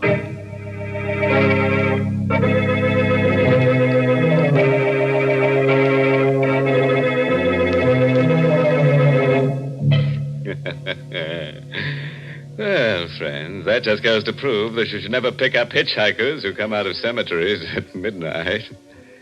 And I bet you've guessed the moral for our story. It's taken from a famous quotation that Harry the Hangman uttered during a nightmare. Never steal the rings of people you murder, on account of that's robbery. My goodness, you call that a moral. That's one of the most immoral things I've ever heard you say. All right, Mary, I'll take it back. Now, here's one you really like. There's many a slip twixt the cup and the Lipton. That's why teaspoons were invented. That's very clever. But I guess the reason they're called teaspoons is because people drink tea so many times during the day. Yes, folks enjoy that brisk Lipton tea not just at mealtime, but between meals as well, such as when friends drop in for a visit. That's why it's a good idea always to keep a good supply on hand. So folks ask for Lipton tea in the larger, more economical size packages. And now here's a cheerful little thought. You can let a man murder you once, but you'd have to be a stiff to let him do it again. Oh, by the way, this month's Inner Sanctum mystery novel is Puzzle for Wantons by Patrick Quentin. Yes, and next week's Inner Sanctum story, directed by Hyman Brown and brought to you by Lipton Tea and Lipton Soup. Next week's story is about a woman with canary yellow eyes, murderous eyes. Everyone she looks at, she wants to kill. And you know what? She keeps a harpoon in her house. Well, well, you never know what's going to harpoon next. And now I'm afraid it's time to close the squeaking door. So, good night. Pleasant dreams.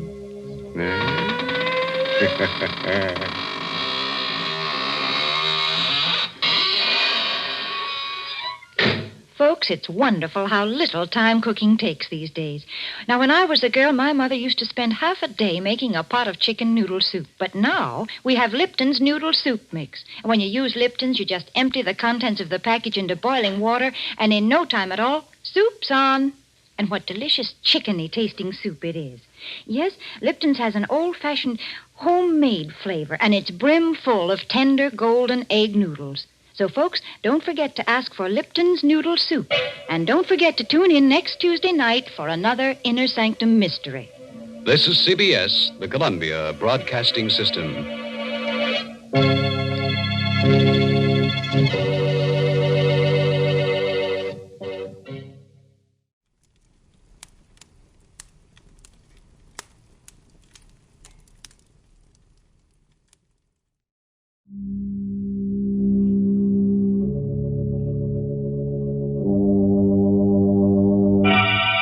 Lipton Tea and Lipton Soup present Inner Sanctum Mysteries.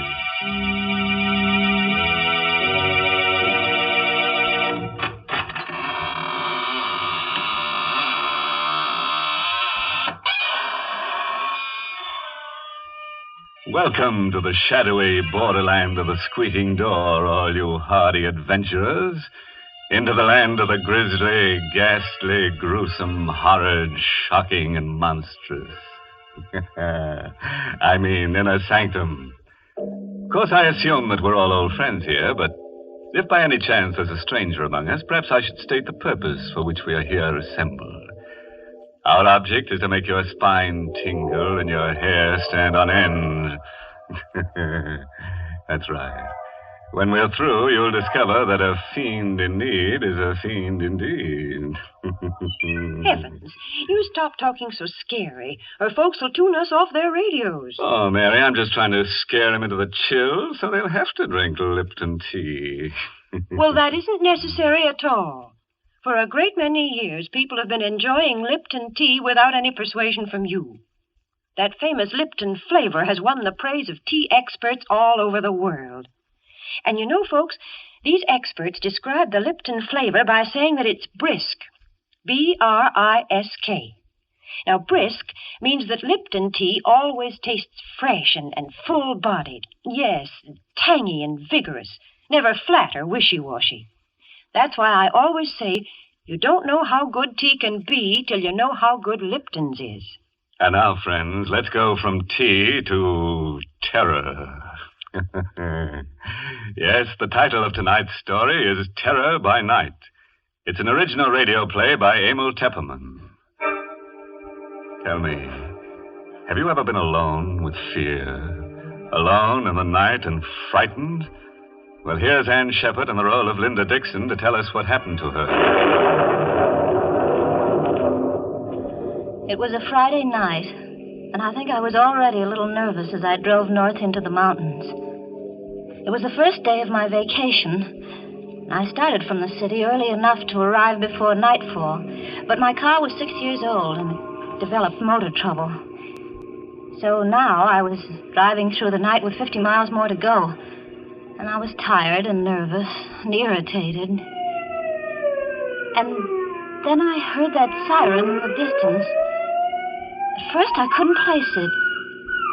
And then I remembered the state prison was somewhere in the vicinity. The siren. That meant a prisoner had escaped. I reached over and turned on the radio. They were broadcasting an alarm. I repeat, motorists are warned to be on the lookout for Lee Hartley, who escaped from the death cell at State Prison at 9:15 p.m. He is 5'10", dark-haired, regular features, no distinguishing marks. Hartley is a confirmed killer. He is believed to be armed. Beware of Hartley. He would rather kill than eat. I'd better give you that again. He would rather kill than eat. And that man was loose. I stared ahead at the lonely road spinning toward me through the windshield. It has been established that Hartley was helped to escape from the outside by his sweetheart, Helen Hearn, a red-headed woman just as vicious as Hartley himself. It is thought that Hartley and the Hearn woman may have separated after the escape. All motorists are warned to beware of a dark-haired man and a red-haired woman, alone or together. My hand was shaking a little as I turned off the radio.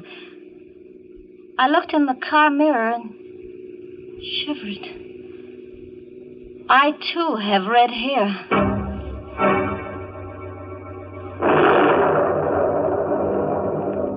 There was a storm coming up, and I was driving into it. And the night was black, and I felt small and lonely and frightened in the car. Then I saw them in the mirror, the headlights sweeping up behind me. A car. It had come out of nowhere. It was pulling alongside, cutting me off.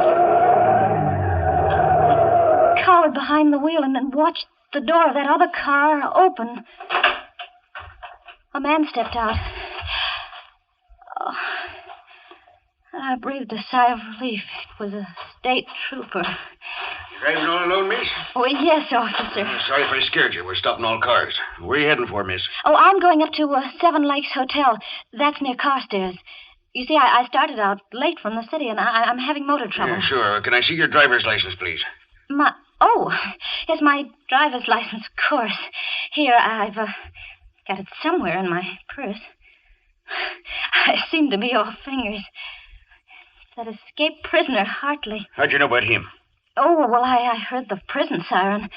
Then it came over the radio about Hartley and his red-haired girlfriend.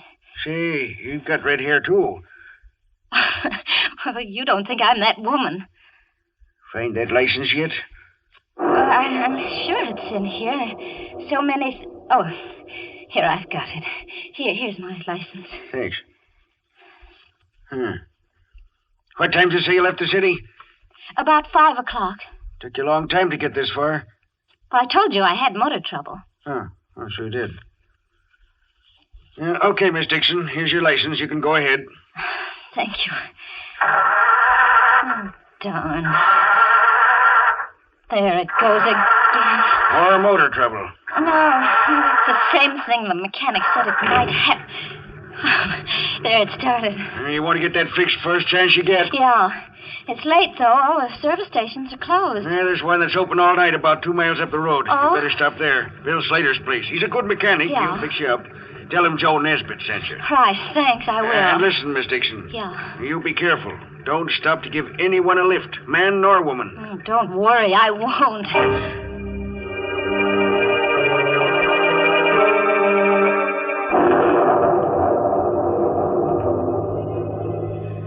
The night closed in on me again, but I didn't feel quite so nervous, knowing that the trooper was somewhere behind me on the road, and Bill Slater's service station ahead. In a few minutes, I saw the lights on the service station. I swung into the open space in front of the pumps, and I stopped. There was a rumbling of thunder in the west. The storm was moving up fast. There was another car, a coupe, parked at the pump. But there wasn't anybody in it. And I didn't see any attendant around either. I pressed the horn button. No one answered.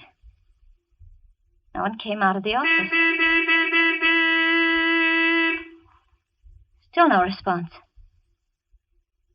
Everything seemed so quiet and suddenly ominous. I found myself shivering. I had a curious feeling that someone was watching me. I've got to get away from here fast. It started to work again. It won't start. It won't start.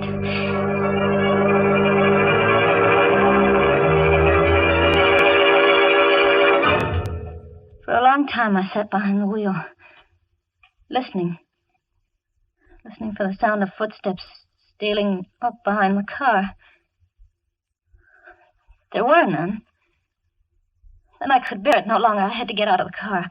I had to see what was in that office. I opened the door of the car and stepped down on the gravel.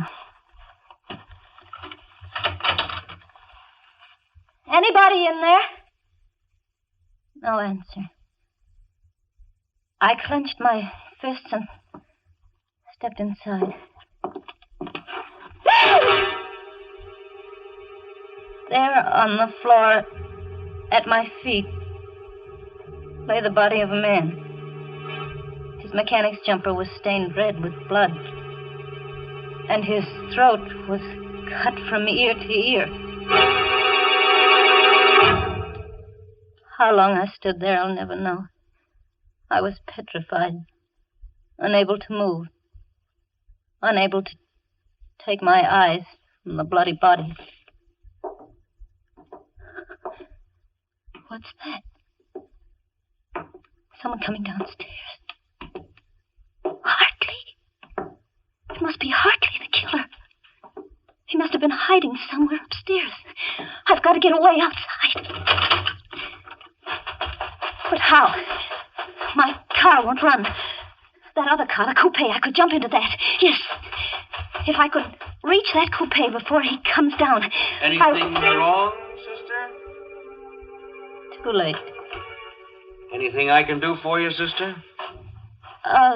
Yes, it's my car. It won't start. I thought someone here might help me. Sorry. There doesn't seem to be anybody around.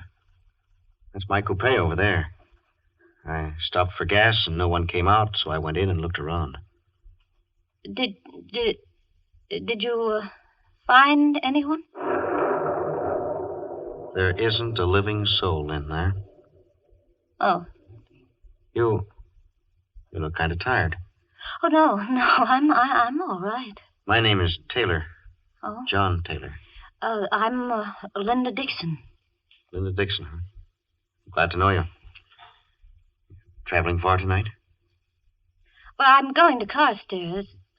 Seven Lakes Hotel. They're expecting me. Now, what do you know about that? What? Carstairs is the town I'm heading for, too. Isn't that a coincidence? Yes, I'm sure it is. Your car won't run, huh? Tell you what, we'll put your baggage in my car, and I'll give you a lift to Carstairs. You can send for your car in the morning. Oh, no. I'll have your bag switched in a jiffy. Please, no, I would rather not. We are all switched. Now, come on. Get in here. He took my arm and helped me into the coupe. His hand was strong. His grip was hard. It hurt me. There you are. Snug as a bug in a rug.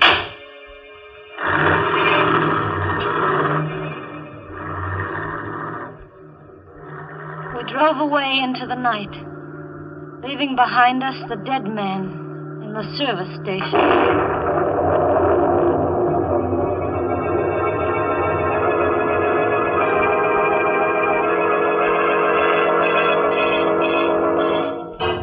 Well, from where we sit, it looks as if pretty Linda Dixon has gotten herself into an awful jam. And believe me, she's shaking like jelly. My goodness, that poor girl. And just think, this is supposed to be her vacation. Why, Mary, she's in the country now, isn't she? In fact, it looks to me like she's going back to the soil, horizontally. Oh, dear. Why do you always look on the dark side of things? Seems to me you're always pessimistic. Of course, lots of folks feel that way at times, like when they've been working too hard and they're tired. But you know, I think there's nothing better for that let-down feeling than a good hot cup of Lipton's. The tea with the brisk flavor. That brisk flavor really perks you up. You see, that word brisk, B-R-I-S-K, is just another way of saying that Lipton tea tastes full-bodied and vigorous. Yes, tangy and spirited, never flat or wishy-washy. So try Lipton's real soon, won't you, folks?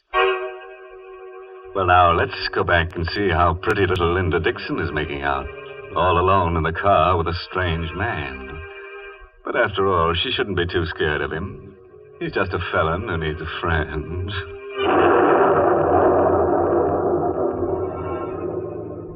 The storm broke a few minutes after we left that service station. We drove through sheets of rain. I sat stiff and tense beside the man who called himself John Taylor. He had both hands on the wheel, and he stared out through the windshield.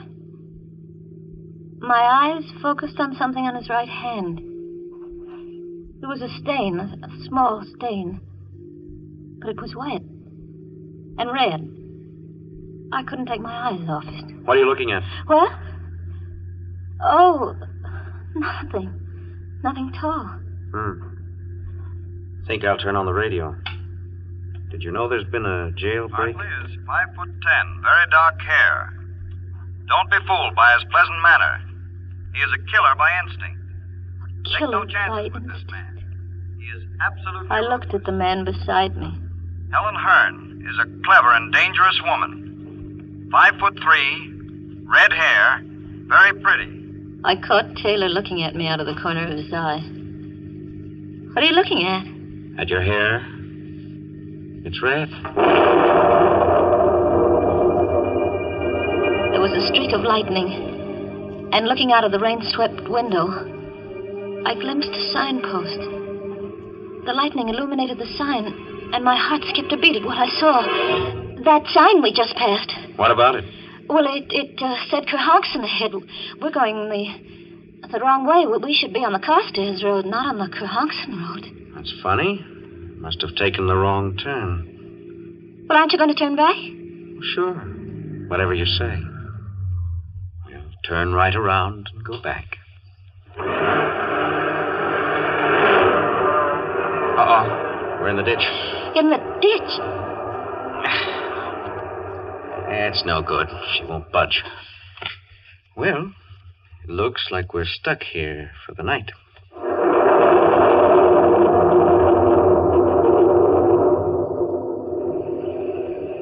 You look scared. Oh, no. I think I'd better get out and walk. Perhaps there's a house nearby. Walk in this weather? Oh, I don't mind the weather, really. I don't. You can't walk in this storm? Well, nevertheless, I'm going to try. Not on your life. What do you mean? We're staying right here till I get the car out of the ditch. You get pneumonia walking in this storm. But I'm Let's see. Where's that flashlight? Ah, here we are. Got some tools in the trunk compartment. You stay put. Stay right where you are. I heard him open the trunk in the back. I listened for further sounds, but there was nothing. I didn't hear him moving there. I didn't hear any tools. I had to find out what he was doing. Slowly, carefully, I got my door open. I stepped out into the rain and sneaked back toward the rear. I saw him there, not moving, in front of the open trunk compartment, bending over with a flashlight in his hand. The ray of light was focused on something curled up inside. It wasn't baggage or tools. It was a woman's body. Just then he saw me. He snapped the flashlight off, but not before I caught a glimpse of red hair. Then I must have fainted.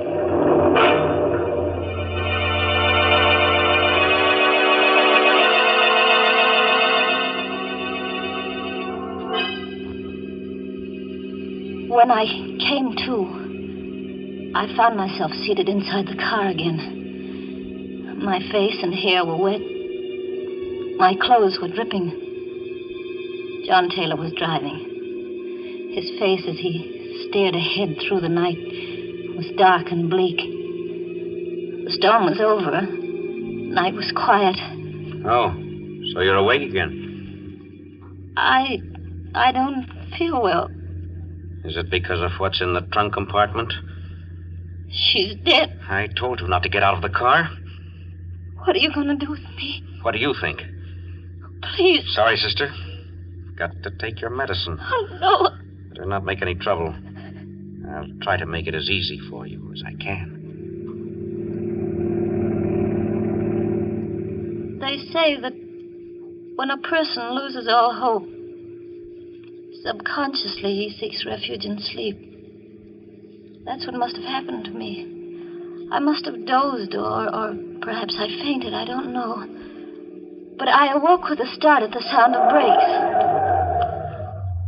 I sat up straight and saw that we stopped in front of a small fieldstone house. Why are we stopping here? I'm out of gas. Oh. Come on.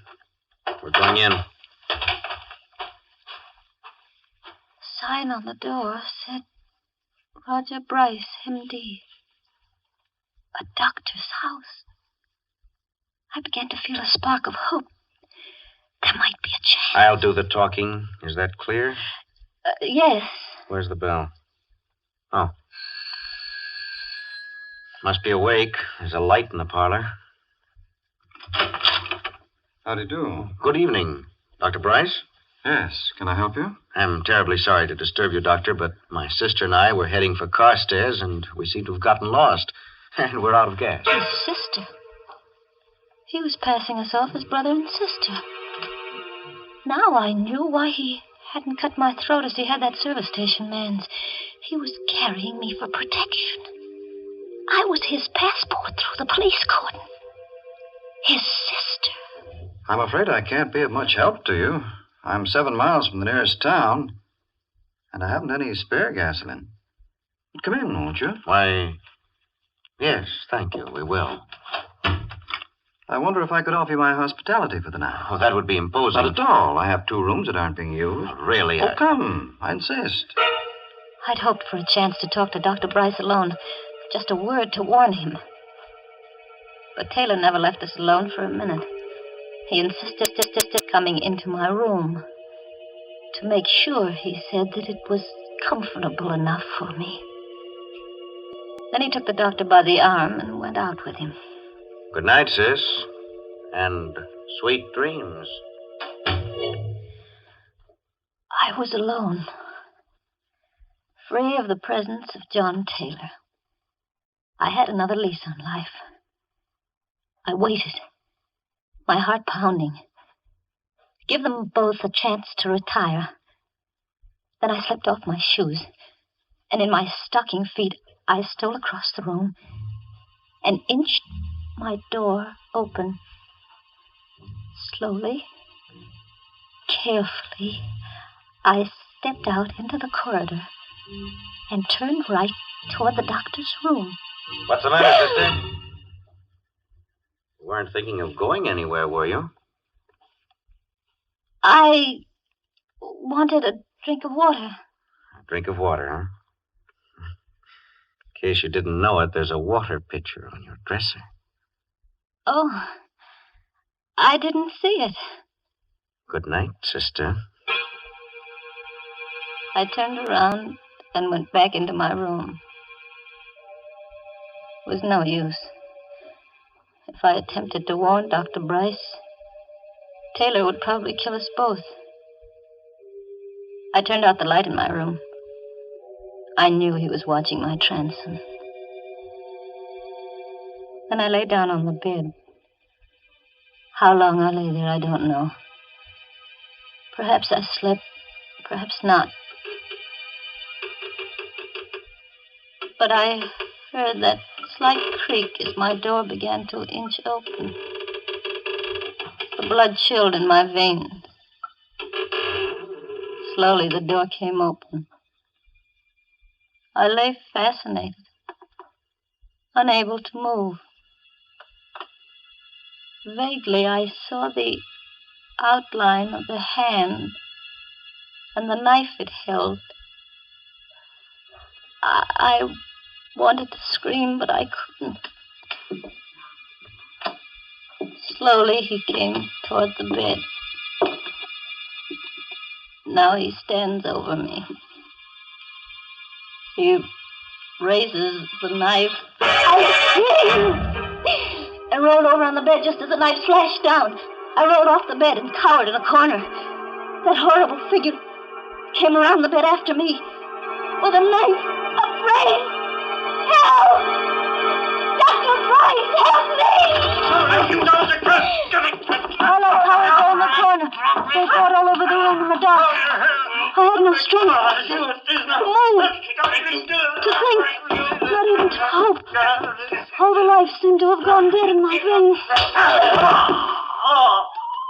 And then it was over. But who had won? In the dark, I strained my eyes to see. There was a vague shape on the floor. And another, weaving around the room. Who? Which one was it? Dr. Bryce, is that you? No, Linda. It isn't Dr. Bryce.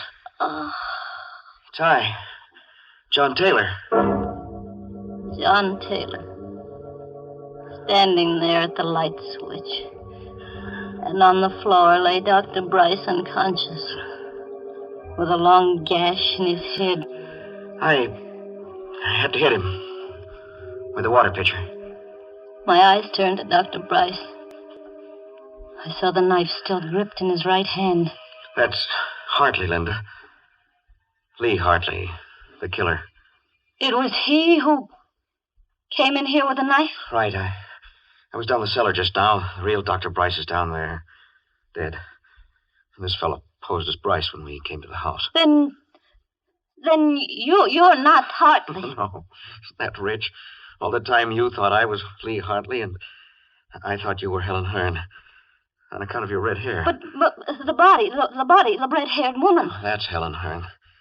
This fellow must have killed her back at the service station and stuffed her body in my trunk compartment while I was inside. That all happened last summer. In time, I think I'll manage to forget that night of horror. But it won't be soon. Sometimes in the night I dream that I see that awful figure with the knife poised above my throat. And I wake up screaming. But then John takes me in his arms and holds me tight and tells me that everything's all right. You see, I'm Mrs. John Taylor now.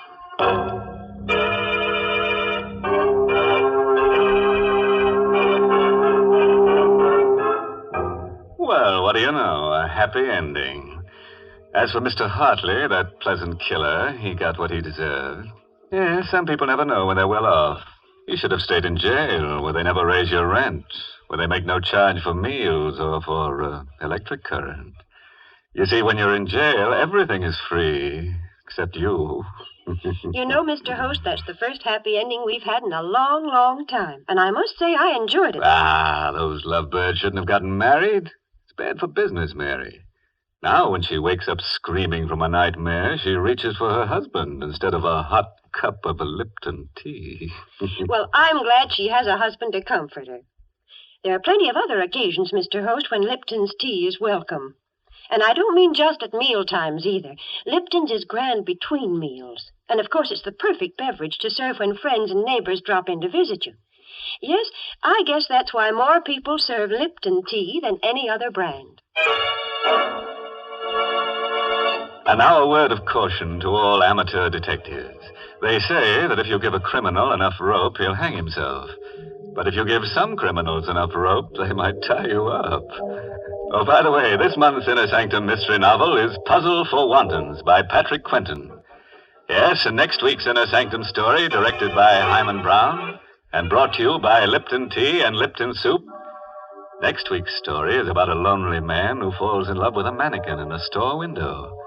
Oh, gee, fella wants a real girl, so he tries to make her come to life. And what do you know? He finds he has to kill her first. Well, now it's time to close the squeaking door, so good night. Pleasant dreams.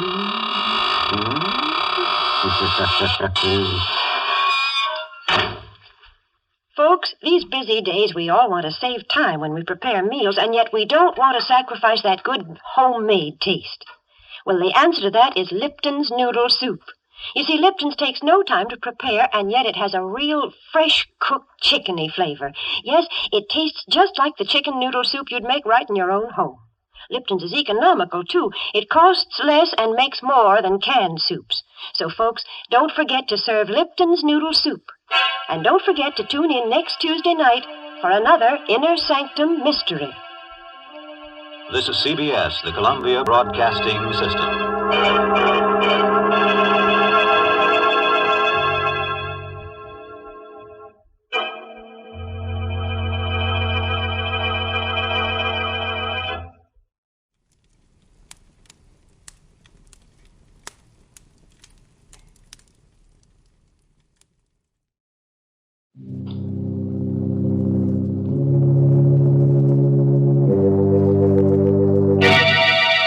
Lipton Tea and Lipton Soup present Inner Sanctum Mysteries.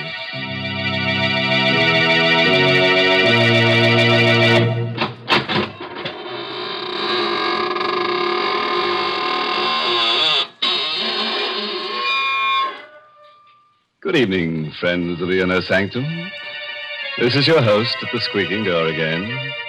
Just, slither in and let me dispel your weariness with a bit of eeriness,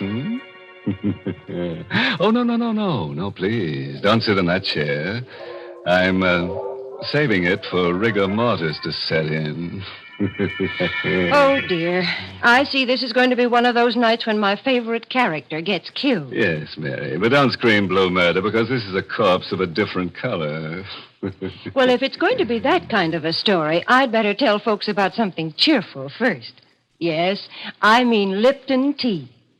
Lipton's is such a friendly, welcome drink. And that's because of its brisk flavor. Now, that word brisk is important. It means that Lipton tea always tastes fresh and full-bodied, tangy and vigorous. It's never flat or wishy-washy. That's the reason why Lipton seems to make good food taste better, and why Lipton tea is the perfect beverage to serve when you're entertaining friends. So even if you're not a regular tea drinker, you should try Lipton's. That brisk flavor makes all the difference in the world. And now let's leave the world, temporarily, of course. Tonight's story is called The Lonely Sleep. It's an original radio play by Christopher Mayo, who scribbled it during a nightmare. And our star is Karl Swenson, who plays the role of Archie Gold. Murder is a specter which nudges all of us, anywhere. Most of us will never murder, but can any of us say we never will? Certainly Archie Gold, 30-ish, bald and mild-mannered, never thought he would murder. Archie was the window display man for Greg's department store. At night, the store is a fantastic nightmare of eerie shadows, covered showcases, cavernous depths, and dank, stale odors, with only his own hollow footsteps for sound, because windows are dressed at night. It's night now, and Archie's busy in his storeroom crating his favorite mannequin for shipment to the mannequin factory. Being a lonely man, he talks to the mannequin. And being in love with Esther Newman of the store's accounting office, he naturally calls his favorite mannequin Esther. You've been very mean to me, Esther. The last time I asked you to go out with me, you snickered at me. That's not nice. That's why I had to do this to you. Archie tucked Esther's smooth pink torso into a crate. There. Perfect fit, darling. Perfect. Then Archie wrapped Esther's slim legs and arms in excelsior, tucked them into another crate. So, you wouldn't put your arms around me, darling. Well, you won't get another chance. Then Archie picked up Esther's pretty head and placed it on his workbench. Oh, Esther. I'm so lonely. Why don't people talk to me? Why can't I be popular? What's wrong with me? Why don't you go out with me? What Archie never dreamed was that the real Esther Newman was at that moment slamming the last of her monthly report books closed, flicking off the light, and starting out of the finance office toward the rear door of the store. Oh, Esther, I want to tell you. She stopped by Archie's half-open door when she hears his voice. No, listen to me, Esther, darling. I am making enough money here to buy us a little place over in Jersey. See, all my life, I wanted to love someone like you. You're so beautiful. You will marry me, won't you, darling? Why, Archie, go. Sitting there proposing to a dummy, and the dummy's name is Esther. What a coincidence. Well, Esther, you worked late? I didn't know. No. I mean, yes, I give the mannequins names. It's sort of a game.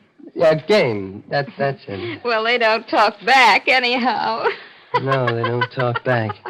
But they're sort of kind. They smile at me. And, see, I'm lonely. Mm-hmm. I work all night. And Esther, will you go out with me Sunday night? Mm-hmm. Please. Just dinner and the movies. Are you kidding? Why don't you ask your dummy friend? Hey, say what a swell idea. She won't eat much. You can maybe get her into the movies for half price, and when you kiss her goodnight, Archie, she won't slap your face. Why are you looking at me that way? You shouldn't laugh. You're crazy. You're trying to scare me. Yes, that's it. No, you're not. You are crazy. Don't come near her. Archie! You shouldn't laugh. Archie, don't.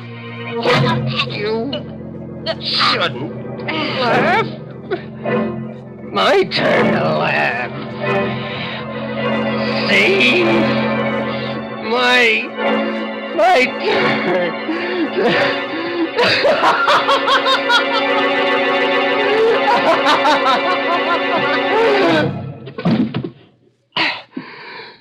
You shouldn't laugh. People shouldn't laugh when you're lonely. You see, the specter of murder had nudged Archie, and he's obeyed. This was no mannequin at his feet. This was a woman, warm, beautiful, and dead. Then, being scared and lonelier than ever, Archie talked to his mannequins again. This time to Frank. Painted and rouged and handsome in Greg's bargain $29.50 tweed suit. You heard her laughing at me, Frank. I just couldn't stand her laughing at me again. See, look at her, Frank. You'd think she was asleep. Her neck's broken. See, what am I going to do with her? I gotta think. Gotta hide her. Gotta dress the front window, too. The window. Sale of cozy kitten mattresses starts tomorrow. It's a big sale. Sleep on a cozy kitten. I've got it, Frank. The window. I've put her in the window on a cozy kitten mattress, and nobody will know. And then tomorrow night, So Archie used some pancake makeup, bringing life to Esther's sallowing cheeks and purple lips. He placed her dead weight on a hard truck. He rolled her to the lighted window. An hour later, Esther's corpse, covered with gleaming white sheets and sleazy satin quilts, smiled in peaceful bliss at the empty street. Archie found his work well done. Nothing more to do now. Just wait. I'll go home. And wait. That's a good window. You look very pretty in bed, Esther. I've been watching you, young fella. Saw you do the whole thing. What's the matter? I scare you? No, officer. I didn't know. Yeah, I've been in the doorway across the street watching you. A lot of work to making up one of them windows, ain't there? Yeah. You saw me do the whole window, you mean? Uh-huh. Yeah. Saw you put the mattresses in, make the bed, put the signs in, and then fix the lights. Then you put the girl in the bed and fix her face up. Yeah, it's a nice job. Yeah. Say, you look bad, son. Yeah. Anything wrong? You sick? Huh? No. I'm just tired. All through for the night? Yeah, I'm all through. Good night, officer. Good night, young fella, and don't worry about your girlfriend. I'll keep an eye on her every night.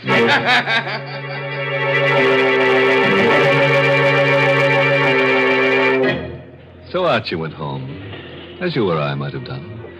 And because he'd been too busy setting his little post-mortem stage, the impact of his crime began to seep through only as he neared his rooming house. Maybe the girl in the doorway he'd passed started him thinking because she laughed. Are you kidding? Just a girl, a date. But you can't blame Archie for hurrying. You would have thought it was Esther, too. Archie hurried. He hurried to the rooming house. He raced up the steps. He had to get to his room, get in and close the door. Oh, world. Close the door. That's it. You can't laugh at me here. They won't find me here. This is my room. Nerves. Stupid running like that. I've got to act normal. Sure, just like nothing happened. I couldn't help it. She made me do it. No, forget about it. Why, Archie, gold. No, you can't laugh now. You're... I'm dead, Archie. Yes, in a way. I'm in Greg's department store window. I don't believe in ghosts. It's just my mind, my imagination. That's right, Archie. You're too clever to believe in ghosts. I'm not a ghost, Archie. I'm in your mind. I'm part of you now. Part of you. Get out! Get out! I'll drive you out. Oh, no, Archie. You can't. Unless, Archie. Unless you replace me with someone else. Yes. That might do it. Someone else. Another girl. See? That's how a murderer thinks. Oh, yes. You do the same thing. Archie never thought he would murder. Now he's ready to do it again. Get rid of his conscience to get rid of a voice. Archie lit a cigarette. He poured himself some milk, ignoring the laughter in his brain until it pushed through again. Look at your hands, Archie. Look at them. Oh, crooked and hard and clutching. Oh. Like they were on my throat. Ah, shut up!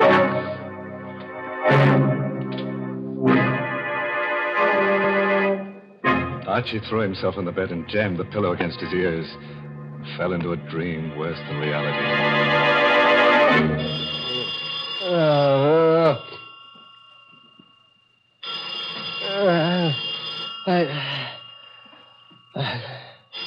Hello? Huh? Archie Gold? Yeah, this is Archie Gold. This is Mr. Gregg, Archie. I know this is your time to sleep, but it's important that you get down here right away. Is anything wrong, Mr. Gregg? I can't tell you over the phone. Come down here. Goodbye. All right, Mr. Gregg. After he'd shaved and dressed, Archie felt a little better. After all, if they'd discovered anything, Mr. Gregg wouldn't have called. He'd have sent the police. Feeling of confidence stayed with him until he stood across the street from Gregg's. He lost it then. It dropped with a sickening pain about his heart and a dry pinching about his lips. People were standing 3 deep in front of his window display, and he caught sight of a policeman's cab following Mr. Gregg's bald head into the store.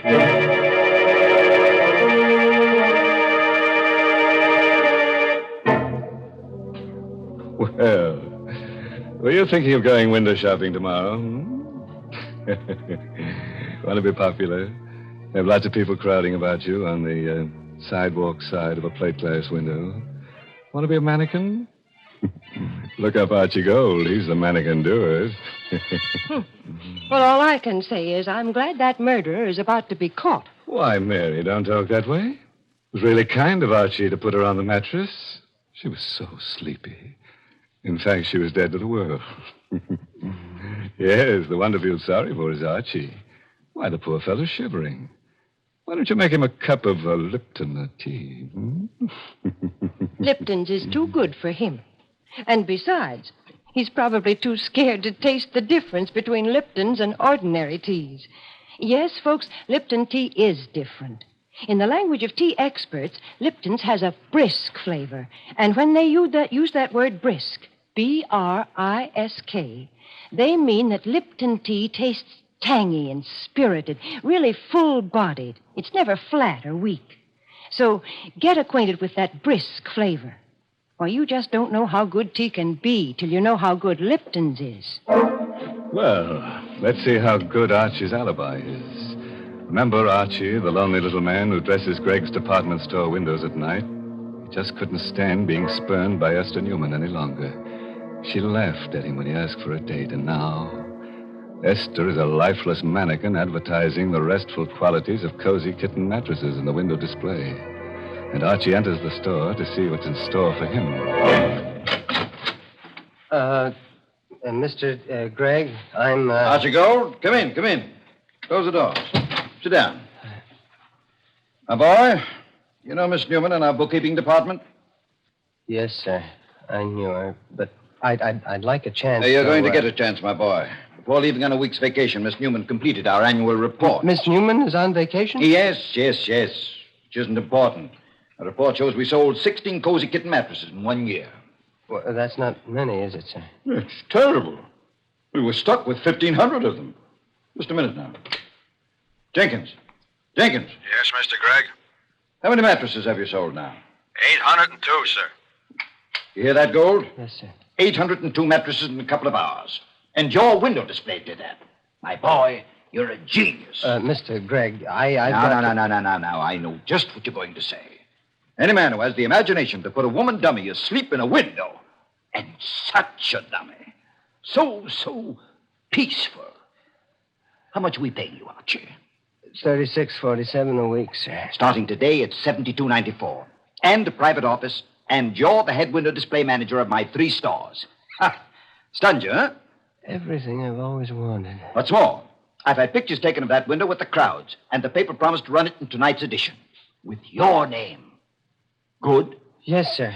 I want you to know, sir, I appreciate it. Oh, nonsense. Gregg knows a bargain. Now go home to bed again, or take tonight off. Oh, no. I have work to do. Got more good ideas?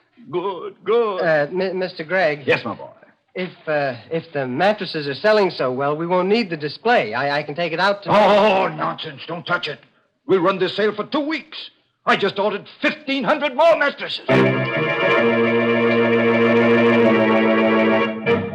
Success and popularity was sweet to Archie's taste. But Archie knew a corpse, no matter how beautiful, cannot survive the sun beating through glass for long. And Archie knew that. was a wretched rainy night. Greg's department store had long since closed its doors. The night belonged again to Archie. Now he had a nasty job to do. He drew the curtains across the big window. In case the officer was watching again. Esther was just a mannequin now, a mannequin of flesh and bones, but a mannequin.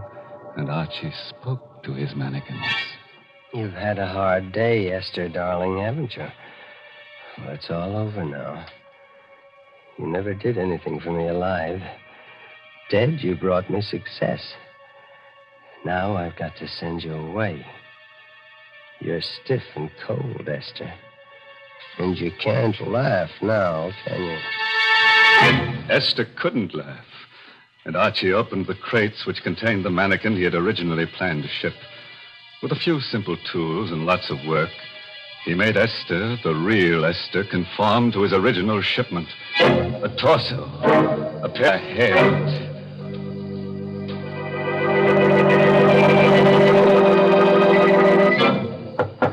Yeah. Who? Oh, that's the alley door. Somebody's there. She a cop, maybe. I've got to act natural. After all, she's well hidden. Could I come in? Please, I'm so wet and tired. Girl. It's a girl. Yes. Come in. Get out of that rain. Thanks. Why, you poor kid, you're soaked. Come into the workshop. I've got a heater in there. Gosh, thanks. She was sent to me. Someone to take Esther's place.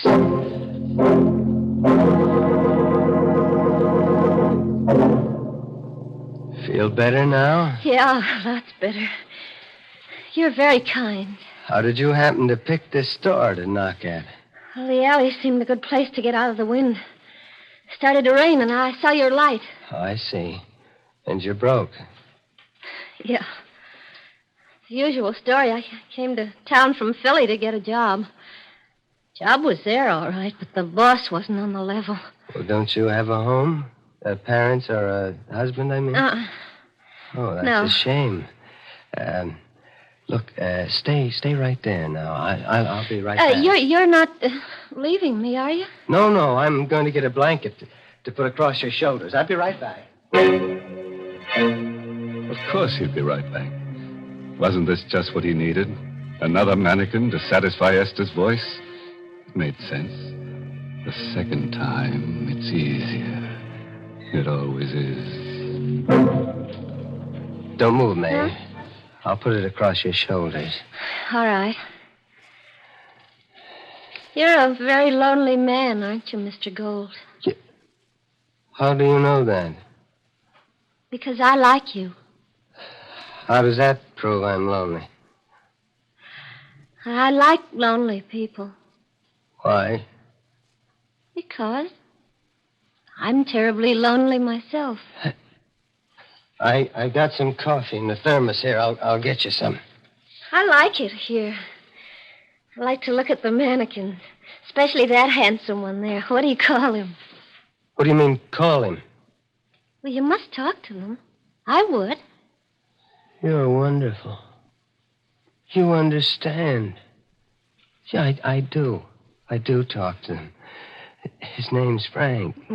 Frank, meet May. May, this is Frank. Hello, Frank. I'm sleepy, Frank. Oh, May. Why did you come tonight? Why couldn't you have come 2 nights ago? You're sleepy? Mm-hmm. I'm warm and sleepy. Look, I have 3 hours before my window has to be finished, and I have an errand that'll take me about an hour. You climb into the bed in the window and... People will see me in the window. No, the curtains are drawn. I'll wake you when I get back. All right. Looks like the kind of bed I could sleep on forever.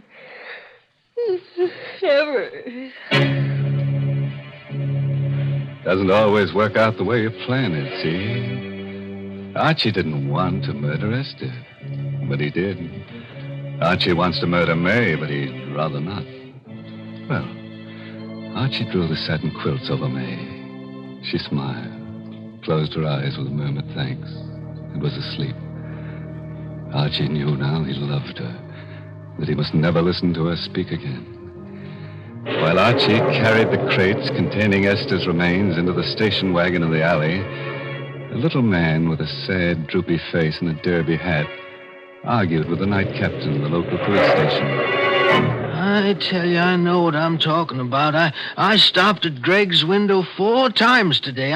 I know a corpse when I see one. Well, I saw that window, too. That's a dummy in that bed. I know a dummy when I see one. I don't doubt that, Captain. You've had more experience with dummies than I have, but I've had more experience with corpses than you have. That's a dead girl in the bed. Now, what makes you so sure? I've been an undertaker for 40 years. My name is Huzak. My establishment is down the block from Greg's store on 10th Street. Okay, we'll check. Operator, get me Mr. Gregg. Yeah, Greg's department store. Of course it is home. What else at this hour?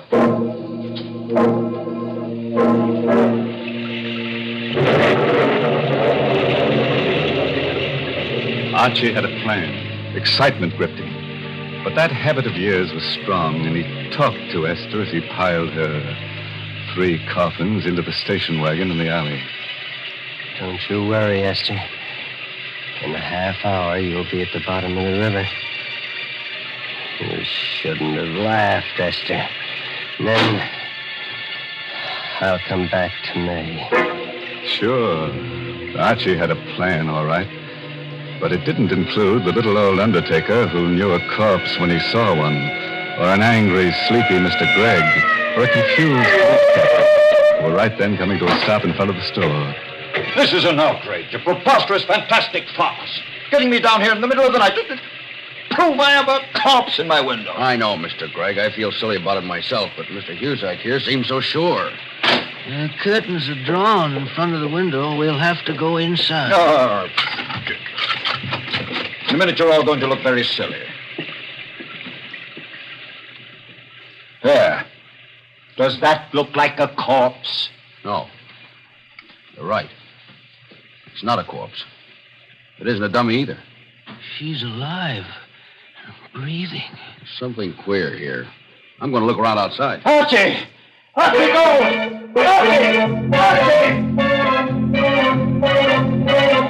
Archie didn't hear himself being paged. But at the entrance of the alley, he saw the police car in front, and he heard the police captain shouting from the sidewalk. That was when Archie decided it was better to be lonely. The lonelier, the better. They found out. That's the police. They said they found out. Hey, you! Right now. Got to. They won't catch me. They won't. Got the lights red. I gotta go through. Faster. Faster. Why can't it go faster? The truck. Turn right. Turn!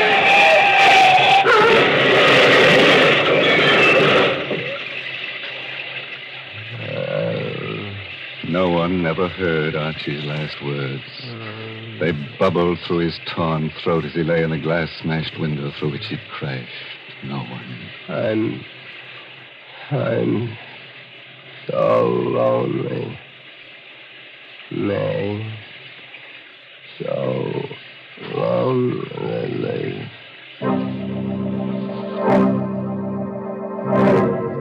Well, Gregg, here's your Archie Gold. Bet those crates will be interesting. Awful. Yeah, quite a mess. No one was cruel enough to point out a gruesome bit of grisly humor. The lonely little man who'd spent so much time in display windows had created his final masterpiece. Archie had decorated his last window in Huzak's funeral parlor.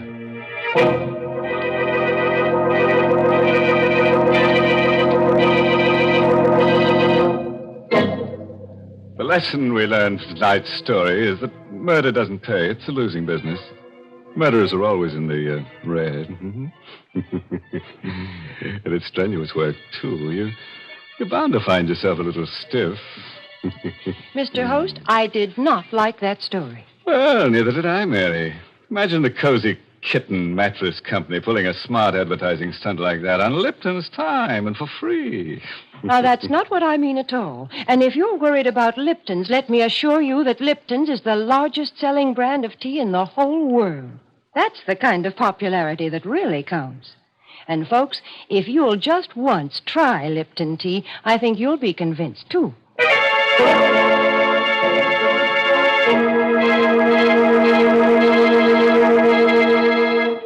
Well, I have to run along now, folks. Got some shopping to do in Greg's department store. What? Oh, I know it's late, but, you see, Archie and I shop at night to avoid the shrouds, you know. By the way, this month's Inner Sanctum mystery novel is Puzzle for Wantons by Patrick Quentin. Oh, and here's a special announcement. Next week's Inner Sanctum story, directed by Hyman Brown and brought to you by Lipton Tea and Lipton Soup. Next week's story is about a man whose dreams always come true. All he has to do is to dream that somebody's being murdered and...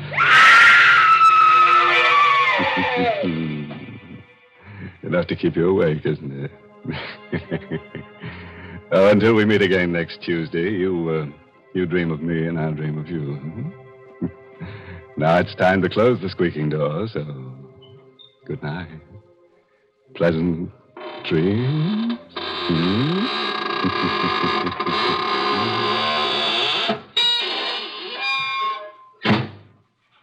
Folks, here's a grand way to begin a meal. Serve Lipton's noodle soup.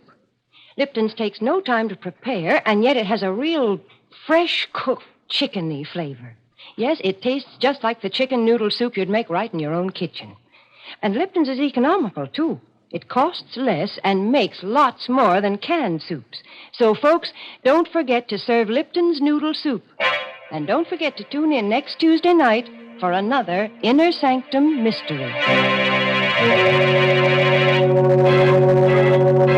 This is CBS, the Columbia Broadcasting System.